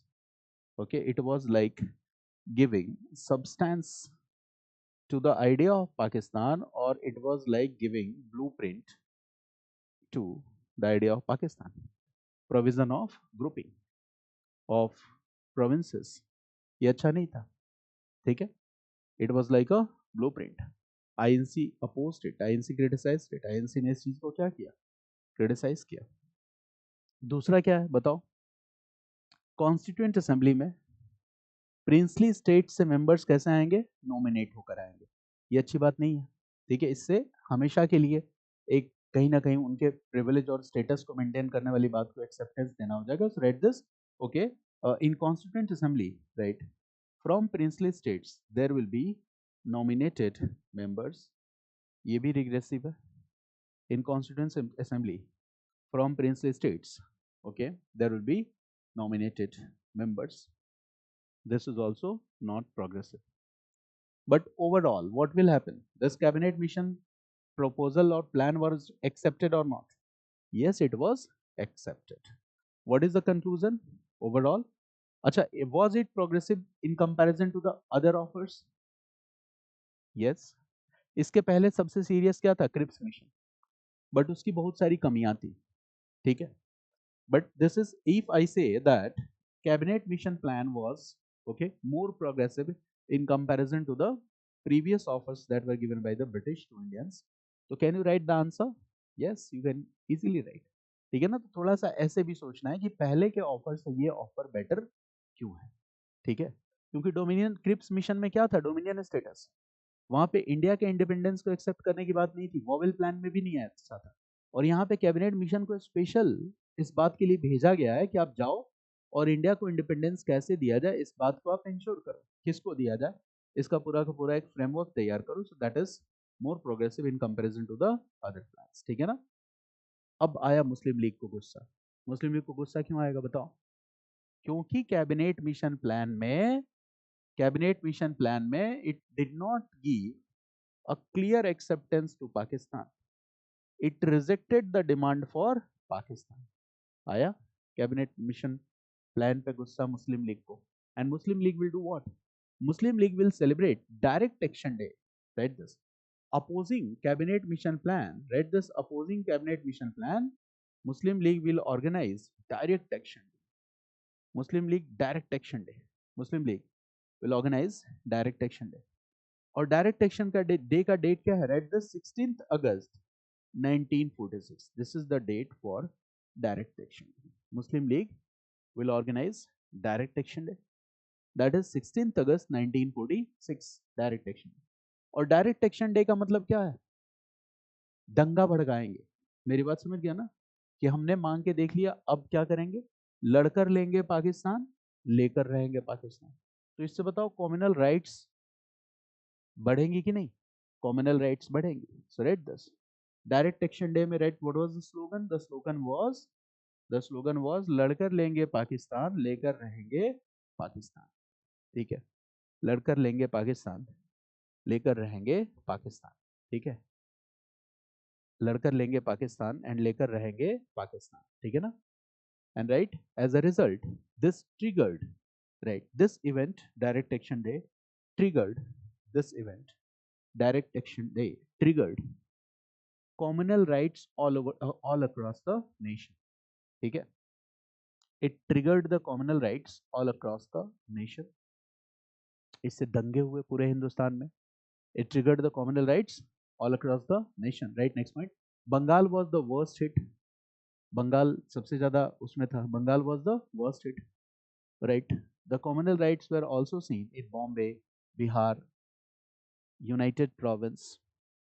The communal rights were also seen in Bombay, Bihar, United Province, and some parts of Northwest Frontier Province. Bombay, Bihar, United Province, and some parts of Northwest Frontier Province. ठीक है ना? इसका मतलब यहाँ पे दो चीजें आपने समझी। पहला, cabinet mission, sorry, Muslim League ने क्या किया? मुस्लिम लीग अप्रूव्ड और disapproved cabinet mission plan. It disapproved cabinet mission plan. Muslim League ने इसके अलावा क्या किया? It celebrated direct action day, communal rights को ट्रिगर किया, कॉम्युनल राइट्स को ट्रिगर किया। इसके बाद कैबिनेट मिशन प्लान पे बेस्ड इंटरिम गवर्नमेंट बनी, इंटरिम गवर्नमेंट बनी। इंटरिम गवर्नमेंट कब बनती है? सो दैट डेट इज 2 सितंबर 1946, 2 सितंबर 1946। क्या इस इंटरिम गवर्नमेंट में मुस्लिम लीग पार्टिसिपेट करती है? The answer is no. ध्यान से समझना एक एक बात को। कांग्रेस की गलती क्या है? ठीक है, कैबिनेट मिशन प्लान आया, सबको उसका प्लान का क्या अच्छा है क्या बुरा समझ में आ रहा है, और मुस्लिम लीग को समझ में आ रहा है कि ये हमारे लिए बिल्कुल अच्छा नहीं है, बिकॉज इसमें पाकिस्तान की मांग एक्सेप्ट नहीं की गई। आईएनसी ने कुछ एक्सेप्ट कर लिया प्लान को, मुस्लिम लीग ने रिजेक्ट किया। Then Muslim League did what, promoted direct action day, communal rights and all this, लड़कर लेंगे पाकिस्तान, लेकर रहेंगे पाकिस्तान। इंटरिम गवर्नमेंट भी बन गई, इंटरिम गवर्नमेंट का हिस्सा मुस्लिम लीग नहीं बनी। नाउ आईएनसी, कैबिनेट मिशन ने क्या कहा था, सारी पार्टीज का सपोर्ट होना चाहिए। आईएनसी सेइंग व्हाट, तुम चाहो तो अपना पाकिस्तान का डिमांड मत छोड़ो, ठीक है, डायरेक्ट एक्शन प्लान तुम्हारा जो है, इसके अलावा कैबिनेट मिशन प्लान को तुम सब, मतलब you must B part of this interim government. And in this way Indian national Congress did what, appeasement of Muslim league. इतनी चीजों के बाद इसको अपीस करना आपको ठीक लग रहा है क्या?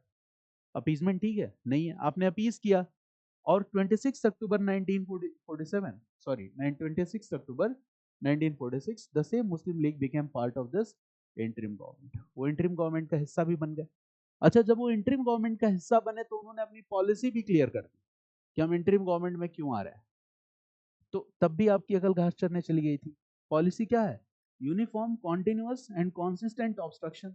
हम आके कुर्सी मेज तोड़ेंगे, फिर भी आपने कहा आओ तोड़ो, वेलकम है तुम्हारा। फिर लास्ट में परेशान हो गए, तो वेवल को चिट्ठी लिख रहे हो कि वेवल भाई इनको किसी भी तरह से बाहर करो, इन्होंने नाक में दम कर रखा है। तो देखो, डिसीजन ऐसे नहीं होने चाहिए। A party that is one of the most important political party of India, ठीक है, आपको जो भी डिसीजन लेने चाहिए that should be well articulated. ऐसा नहीं कि आपने डिसीजन ले लिया और 6 महीने बाद उस डिसीजन से पछता रहे हो, इससे पूरे नेशन को नुकसान हो सकता है। मेरी बात समझ गया ना? when you are in a responsible position, then in that situation your decisions must be well articulated, ठीक है? मेरी बात समझ गया ना?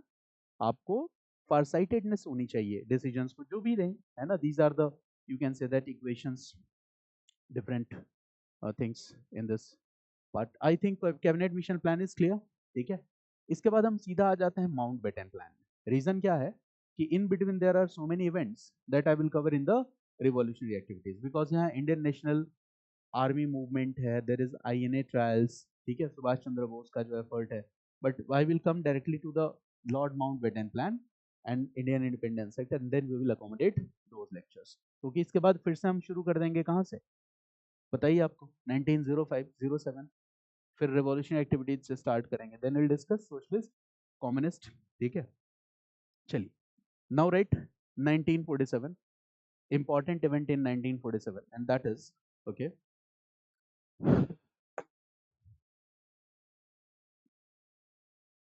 3rd June plan. Read this, 3rd June plan. Why 3rd June plan? Because it was announced on this date, 3rd June 1947. This is also known as Mountbatten Plan. इसी को हम क्या कहते हैं? Mountbatten Plan भी कहते हैं। This is also known as Dicky Bird Plan. इस बेचारे को कोई प्यार से डिकी बर्ड कहता था, तो ये प्लान क्या हो गया? डिकी बर्ड प्लान, ठीक है? Lord Mountbatten dickey bird plan 1947। उसके पीछे एक दूसरा रीजन है, बट ये जस्ट फॉर जो आप इतना ही याद रखो, Dickie bird plan, Mountbatten plan, 3rd June plan, 3rd June 1947, ठीक है ना? Now Clement Attlee, British PM, read this, Clement Attlee the British PM announced, अब उन्होंने अनाउंस कर दिया, क्या अनाउंस कर दिया? He announced that, ठीक है, the British will withdraw from India by 30th June 1948. Read this announcement of Clement Attlee that the British would withdraw from India, withdraw from India by 30th June 1948. The British will withdraw from India by 30th June 1948. This is what British PM announcing. British PM is saying that हम हिंदुस्तान छोड़ के चले जाएंगे। Date भी बता दिया कि अधिक से अधिक कब तक? 30th जून तक, बाई 30th जून 1947। पहले हम कह रहे थे अंग्रेजों भारत छोड़ो, क्विट इंडिया, वो क्विट करने के लिए तैयार नहीं थे। Now they are ready to quit, time भी बता रहे हैं कि कब तक चले जाएंगे। कुछ तो हुआ होगा, वो क्या था रीजन कि Clement Attlee was saying, date भी बता रहा है कि मैं कब तक चला जाऊंगा। इसके पीछे रीजन देखो क्या है क्या क्या रीजन है, this is very interesting. One is what, quit India movement, जो 1942 से 45 के बीच में है, 44 45 कह सकते हैं, ठीक है। और इसमें क्या था, use of limited scale violence, इसमें क्या है, लिमिटेड स्केल वायलेंस भी है।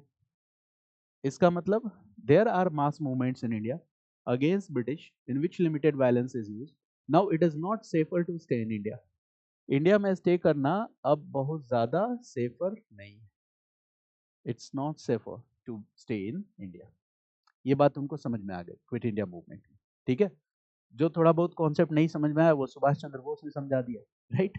INA movement, right, this Indian national army movement, इसके बारे में भी मैं आपके साथ डिस्कस करूंगा 1945 लेटर।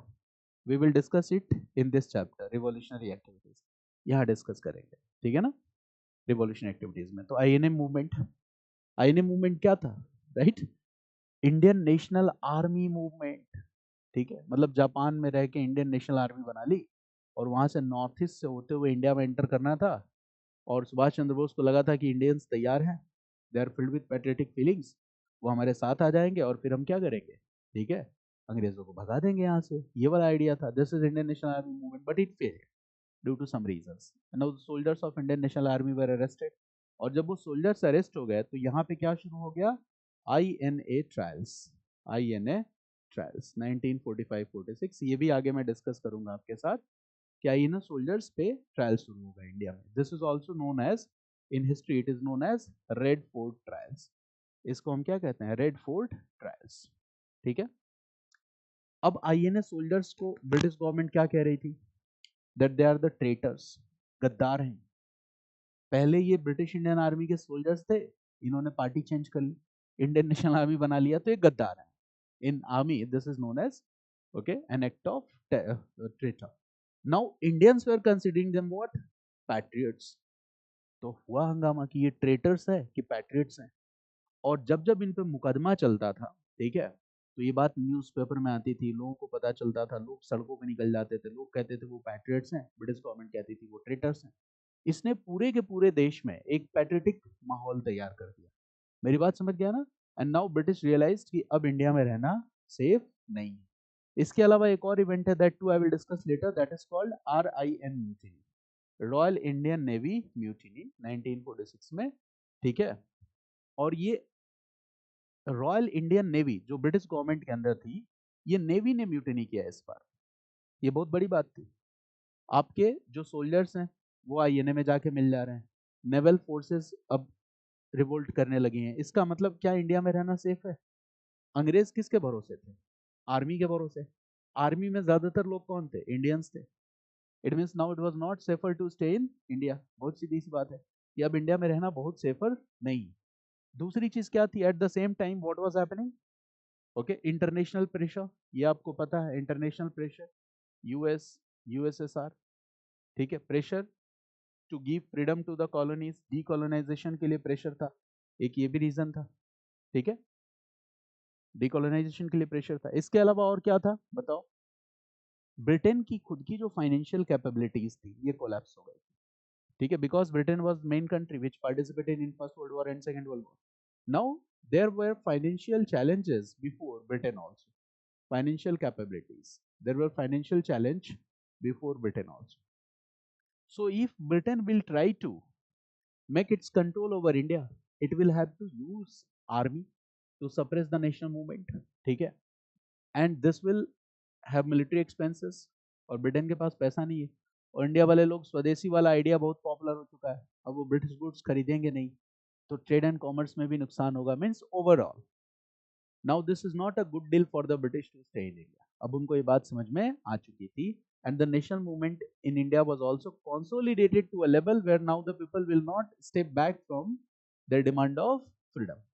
अब लोग भी आजादी की मांग से एक कदम भी पीछे हटने वाले नहीं थे, इतना कंसोलिडेट हो चुका था हमारा national movement. Got it. Now in these situations Clement Attlee will make this announcement that British will withdraw from India, and he will also give the date, what will be the date, 30th June 1948। और दूसरी बात वो भी कहेगा कि Lord Wavell will be replaced with Lord Mountbatten।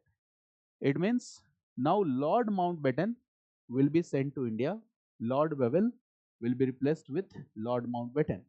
Okay, Lord Mountbatten will be sent to India. और Lord Mountbatten को ये स्ट्रिक्ट इंस्ट्रक्शन था कि तुम्हें ट्रांसफर ऑफ पावर को कंप्लीट करके ही आना है. You have to complete the process of transfer of power. India को इंडिपेंडेंस देके ही आना है. आजादी किसी एक को देना पड़े दे दो, दो को देना पड़े दे दो, 10-20 यूनिट्स को देना पड़े दे दो, लेकिन बिना आजादी दिए वापस मत आना. तो बहुत दिनों से ये लोग कह रहे हैं हमको चाहिए आजादी, इस बार आजादी दे ही देंगे. So Lord Mountbatten was sent with the strict instructions that you will have to complete this process of transfer of power. If it's possible, give freedom to one dominion. If it's not possible, give freedom to two dominion. If it's not possible, सबको दे दो आजादी. ठीक है, लेकिन आजादी दे के वापस आओ तुम. ठीक है, तो there is a challenge before Lord Mountbatten also. ठीक है, Lord Mountbatten के सामने भी challenge.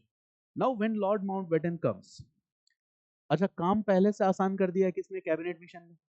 Constituent assembly is in progress, बन ही रही है ना अभी. Okay, now when Lord Mountbatten comes, right this. Okay, Lord Mountbatten will make announcement. And what is the announcement? Right, announcement number 1. Announcement number 1, right this. Freedom will be given to two dominions. Freedom will be given to two dominions. ये सीधा सीधा कह दिया कि freedom will be given to two dominions. Freedom will be given to two dominions, India and Pakistan, and there will be two separate constitution assemblies for this purpose. Freedom will be given to two dominions, okay, India and Pakistan, and there will be two separate constituent assembly for this purpose. ठीक है ना?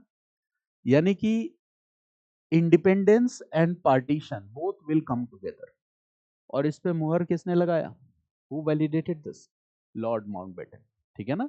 The two dominions will be created, India and Pakistan, and there will be two separate constituent assemblies for this. And now second point, right this. The transfer of power will take place on 15th August 1947. 15th August 1947. इस दिन होगा transfer of power. It means the freedom will be given to India as well as Pakistan. Freedom will be given to India and Pakistan.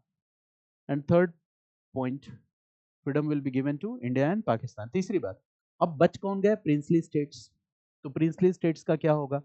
So read this. Princely states are free to join either of these two dominions. Princely states are free to join either of these two dominions.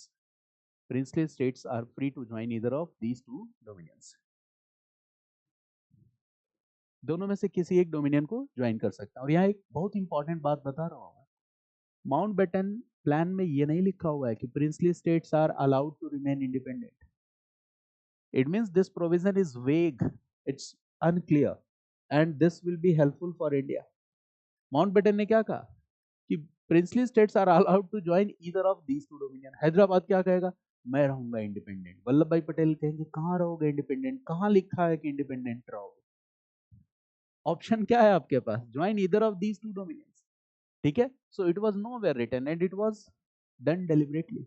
Lord Mountbatten थोड़ा थोड़ा India को support करने लगा था, और reason था कि मुस्लिम league का एडमेंट नेचर. ठीक है, जिद्दी. मुस्लिम लीग का जिद देखा उसमें, ये समझने वाला नहीं है. ठीक है, so this provision was very helpful. Okay, you can write here, right an important note, right, that it was nowhere written that princely states will be allowed to remain independent. ये कहीं नहीं लिखा हुआ था, और यही था vague provision, unclear provision. It was nowhere written that princely states were allowed to remain independent. Okay, it was nowhere written that princely states will be allowed to remain independent. ये कहीं नहीं लिखा गया था कि princely states independent रहेंगे. मेरी बात समझ गया ना? It was nowhere written. Clear? अब इसके बाद क्या था वो तो आगे हम डिस्कस करेंगे. Now fourth point, read this fourth point. There will be a boundary commission. There will be a boundary commission which will demarcate boundaries. there will be a boundary commission which will demarcate boundaries between India and Pakistan. Boundary commission को ये task दिया जाएगा. It will demarcate boundaries between India and Pakistan. ठीक है, मेरी बात समझ के, ये सिंपल से प्रोविजंस है. This is called what, Mountbatten plan. ठीक है ना. अब क्या होगा इसके बाद, माउंटबेटन प्लान के बाद अगला है Indian Independence Act 1947. Right this. Reaction of nationalist leaders we will discuss later. Indian Independence Act 1947. Indian Independence Act 1947. अब what is the basis for India's. देखो एक बात और यहां याद रखना, एन इंपॉर्टेंट पॉइंट हियर. देखो 3rd June plan, this Mountbatten plan is called what, 3rd June plan. और India got independence on which date, 15th August 1947. Now there is a gap of how many days, 3rd June 1947 को ये plan announce हुआ, 15th अगस्त को आजादी मिली, इसके बीच कितने दिन का गैप हो गया, 72 डेज. इतने कम टाइम में अभी ये तय नहीं था कि इंडिया में कौन सा एरिया आएगा, पाकिस्तान में क्या आएगा, बाउंड्रीज कैसे बनेंगी. आपने सीधा अनाउंस कर दिया. आप ब्रिटेन लौटने की जल्दी में थे, आपने डेट फिक्स कर रखा था कि 30 जून 1948 तक जाना है, आपने जल्दबाजी में अनाउंस कर दिया. Your announcement was made in a hurry, and what was the impact of this? There will be a lot of confusion and rumors all across the nation. पता चले आप अपने घर में बैठे हो, हंगामा हो गया कि भाई ये एरिया पाकिस्तान में आ रहा है, ठीक है भागो यहाँ से, ठीक है दूसरी कम्युनिटी अटैक कर रही है. तो क्या होगा कि there will be a lot of rumours because the people will not be properly communicated and you are not well prepared for what is going to be the next. And in this way, okay, the communal rights were triggered at a larger scale. ठीक है, it means that यहाँ कोई patience नहीं दिखलाया गया. The decisions were taken in a hurry and this promoted the scale of communal violences in India. ठीक है ना. तो नॉन वायलेंस का आंदोलन चला के हमने क्लेम किया कि आजादी हमने शांति से पाली, कोई खून खराबा नहीं हुआ. लेकिन जितना खून खराबा होना था वो तो लास्ट में हो ही गया कॉमनल राइट्स के रूप में. मेरी बात समझ गया ना. So this freedom comes at the cost of partition and the lakhs of people died in this process, in these communal rights. ये ऐसा हुआ. ठीक है. तो this 72 days timeline India witnessed, okay, you can say horrors of communal rights in India. ठीक है. और ये सिर्फ जल्दबाजी की वजह से हुआ. हम आपको ब्रिटिश को कब से कह रहे थे कि हिंदुस्तान छोड़ के जाओ, आप जाने को तैयार नहीं थे. हमने एक मूवमेंट चलाया, क्विट इंडिया मूवमेंट 1942 टू 45, आप जाने को तैयार नहीं थे. और यहाँ इतनी जल्दी है कि 3rd जून को प्लान अनाउंस किया, 15th अगस्त को आजाद किया और हिंदुस्तान से निकल ली. यानी इंडिया में रहना जब प्रॉफिटेबल आपके लिए नहीं है तो आप छोड़ के भाग रहे हो. जब तक प्रॉफिटेबल था तब तक हिलने का नाम नहीं ले रहे थे. मेरी बात समझ गया ना.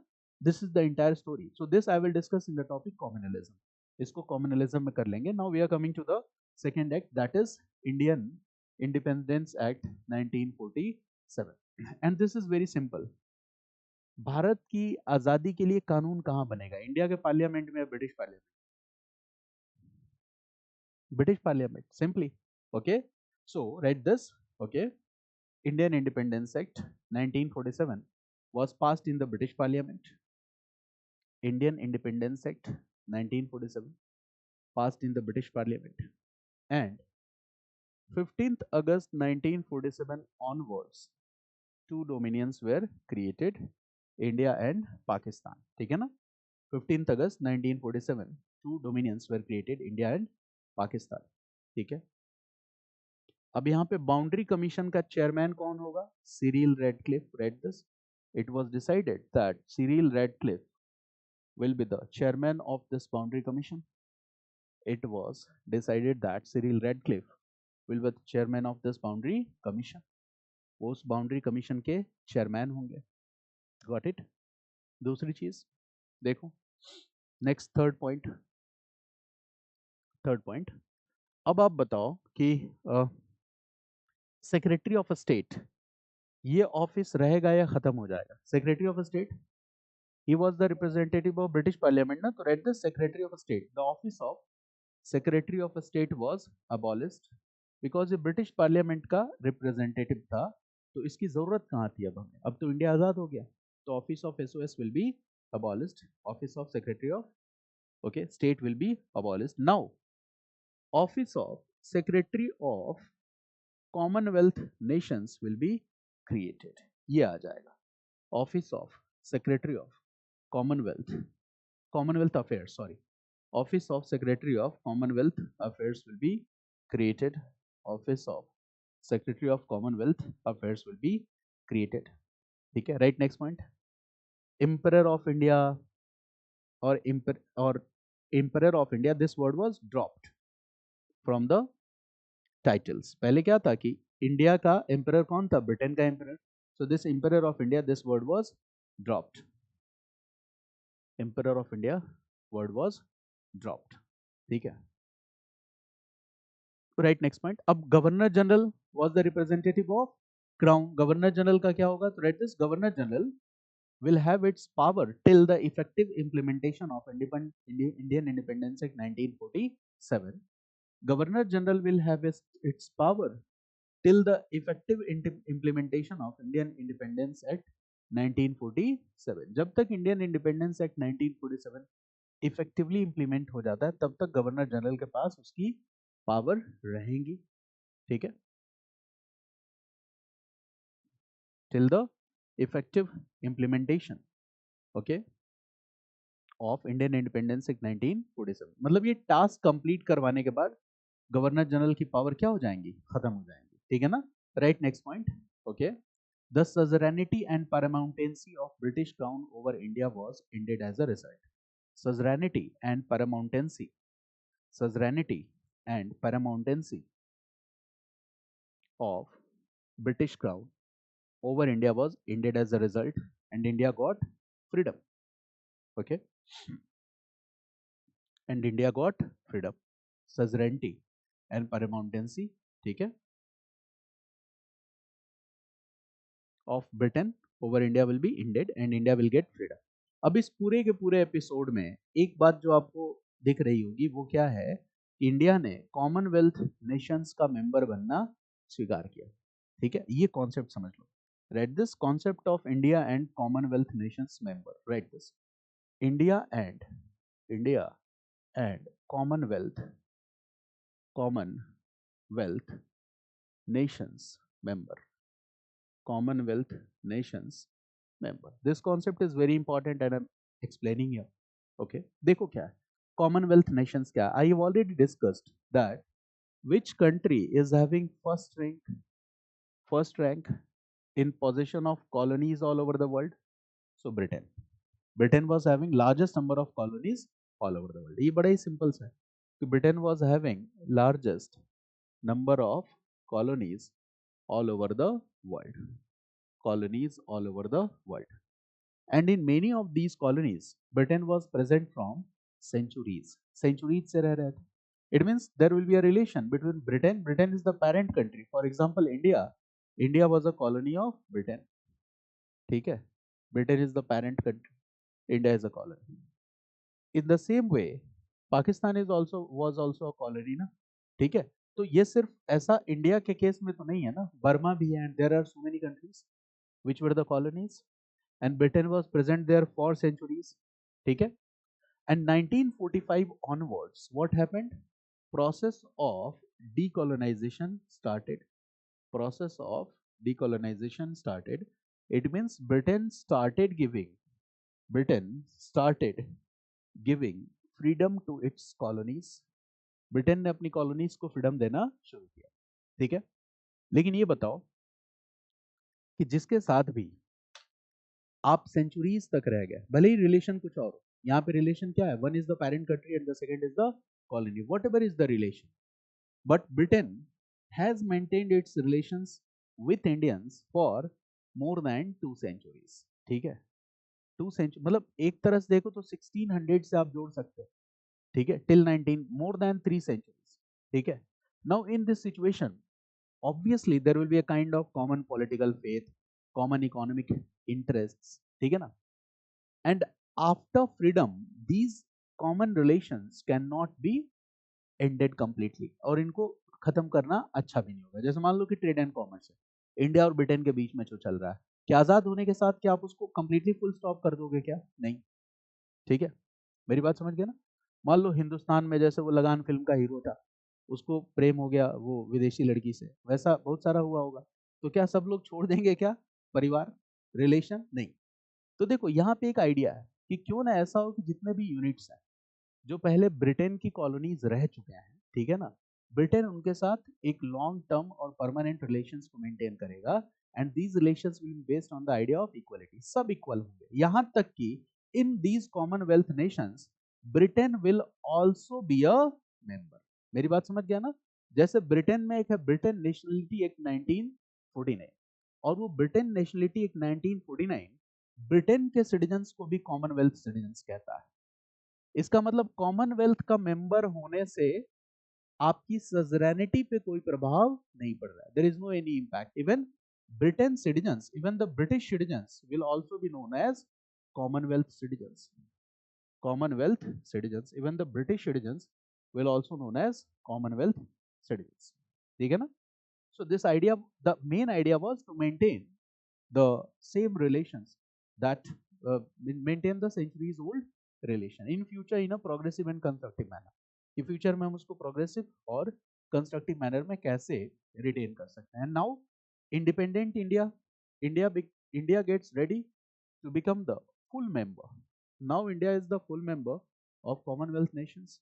अब देखो इंडिया कॉमनवेल्थ नेशंस मेंबर बनेगा कि नहीं बनेगा, it was not forced upon India, it was not compulsory for India.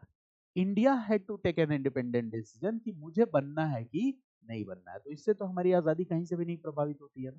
So second argument क्या है? Write this argument number 2, that this decision was not forced upon और compulsory for India. This decision was no forced upon or compulsory for India, no forced upon or compulsory for India. India had to take an independent decision. India had to take an independent decision. This decision was no forced upon or compulsory decision.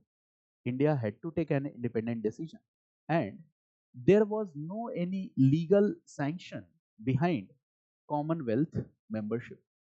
There was no any legal sanction behind Commonwealth membership. There was no any legal sanction behind Commonwealth membership. ठीक है? There was no any legal sanction behind Commonwealth membership. It means if you want to drop the Commonwealth membership, you can drop it by yourself. There is no any legal sanction. So write this. Even if you want to drop it, you can drop it. Okay. There is no any restriction. Okay. There is no any restriction.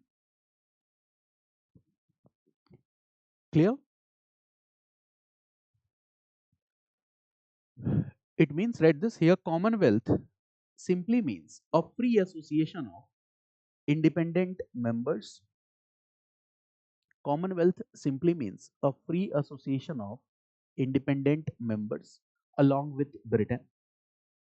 Commonwealth simply means a free association of independent members, a free association of independent members along with Britain, along with Britain, comma, all having equal status, all having equal status, all having equal status. Okay, all having equal status. Right, next point, no legal sanction, no legal sanction, कोई legal sanction नहीं है. No treaty is forced upon, no treaty is forced upon, no treaty is forced upon. ठीक है? No treaty is forced upon. ठीक है? Now you have the answer. If someone asks you that India should, it is a right decision or not, you will say that there is no any problem. Okay, in this decision. देखो, हम तो India में, for example, Muslims came to India, they settled here. We talk about Indo-Islamic cultural synthesis. तो Britain भी रह के गए, तो ब्रिटिश के साथ भी हमारा एक अपना परमानेंट जो एक कॉन्टेक्ट है, एक मतलब प्रोग्रेसिव वे में, कंस्ट्रक्टिव वे में इन फ्यूचर बना रहेगा. ठीक है? तो ये ज्यादा बेटर होगा. So this was the idea behind this. Now in between there are so many topics like INA trial, INA movement, okay, RIN mutiny that I have skipped. So now we will do what? Okay, look here. Now we have to cover how many parts? One is revolutionary activities completely. ठीक है? Here we will cover all the events. Last में आके Subhash Chandra Bose, INA movement, ठीक है, RIN trials, इन सब से जुड़ जाएगा। Okay, we will cover this stretch, revolutionary activities, ठीक है ना। The second is socialism and communism, this idea in Indian national movement, this is one topic, socialism and communism। अब ये इतना इन डिटेल नहीं होगा, ये सबसे ज्यादा डिटेल में था, socialism and communism। the next is, और क्या है socialism and communism के बाद, right, revolutionary activities, socialism and communism। We can also read about one topic and that is uh, which one, हाँ प्रिंसली स्टेट्स तो है वो अलग से। अच्छा, एक वीडियो मैंने ऑलरेडी डाल रखा था यूट्यूब पे, वो अवेलेबल है, प्रिंसली स्टेट्स, उसको पढ़ने के बाद नोट्स में अटैच कर लेना, बिकॉज उसमें जो दूसरा हिस्सा मैं बताऊंगा ना, वो पोस्ट इंडिपेंडेंस में रिलेट करके बताऊंगा, that will be the part 2 of that video, जिसमें I will discuss about Kashmir, Hyderabad, Junagadh, ये सारी चीजों की बात करेंगे। तो एक लेक्चर जो है, write this princely states and their contribution in their outlook during Indian national movement, यहाँ पे लिख लो YouTube video, I have already uploaded part 1, तो पार्ट 1 को रीड करके और मेक अ नोट्स, ठीक है ना, प्रॉपरली उसको नोट्स बनाना है, that lecture was very much important, ठीक है, इंपॉर्टेंट लेक्चर्स की कदर YouTube पे नहीं होती है, ठीक है, तो आप उसके नोट्स बना लेना, ठीक है। चलिए, now we are coming to the fourth point, ठीक है, इसमें है कॉन्स्टिट्यूशनल डेवलपमेंट, एक दूसरा स्टेज है constitutional development, will also discuss that, जिसमें हम लोग कहाँ से स्टार्ट करेंगे, राइट फ्रॉम रेगुलेटिंग एक्ट 1773, यहाँ से स्टार्ट करते हुए और फिर ये जर्नी होगी इंडियन इंडिपेंडेंस एक्ट 1947 तक।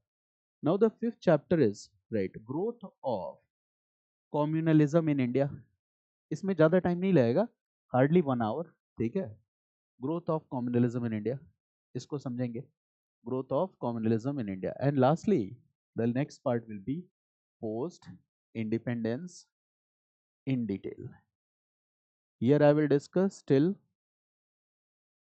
2024 post independence in detail, ठीक है ना, I will discuss all important details कि कैसे coalition governments रही थी, इनसे इसमें NCERT की पॉलिटी की एक बुक कवर होगी, I will tell you, ठीक है ना, कि वो पूरा का पूरा जो है ना, इंदिरा गांधी से लेकर जवाहरलाल नेहरू से लेकर कोalition गवर्नमेंट्स का जो दौर है, विल डिस्कस एवरीथिंग, ठीक है ना।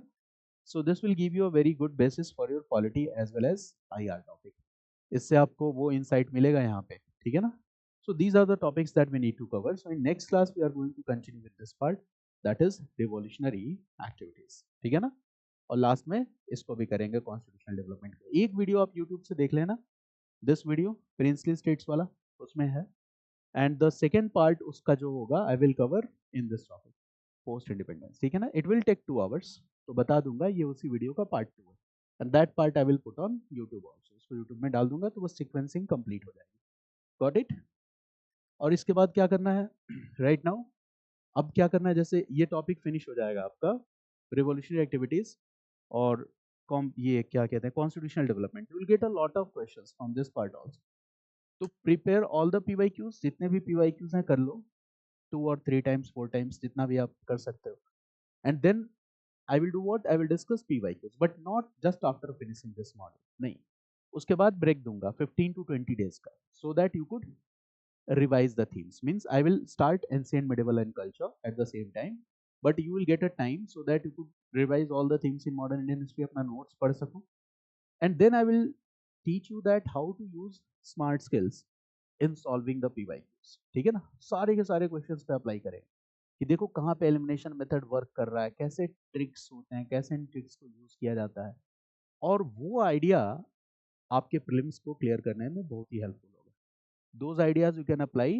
To the other parts of general studies also. Generally हम क्या देखते हैं कि हम क्वेश्चन और उनका आंसर डिस्कस करते हैं, तो उस मोड से थोड़ा सा बाहर निकलना है, मेरी बात समझ गया ना, कि अगर हमें आंसर नहीं भी पता हो या कोई एक स्टेटमेंट पता हो तो बाकी दो के आंसर को कैसे हम डिराइव कर सकते हैं, तो this art we need to develop and this is needed in UPSC exam. UPSC exam में ये जो है ना, आपकी तैयारी एक तरफ और स्मार्ट स्किल्स एक तरफ, both have equal weightage, 50% for your study and 50% for using your smart skills in solving prelims question, in writing mains answer, कि मेंस के क्वेश्चन को देखते ही आइडिया लगा लिया कि भाई ये तो कॉम्प्रिहेंसिव नहीं लिख पाऊंगा, तो पॉइंट वाइज में लिखना है। पॉइंट वाइज में लिखना है तो फॉर्मेट क्या होगा, 2 पार्ट्स में डिवाइड करूं या तो वो स्ट्रक्चर आपके दिमाग में क्वेश्चन को देखते ही बनना चाहिए।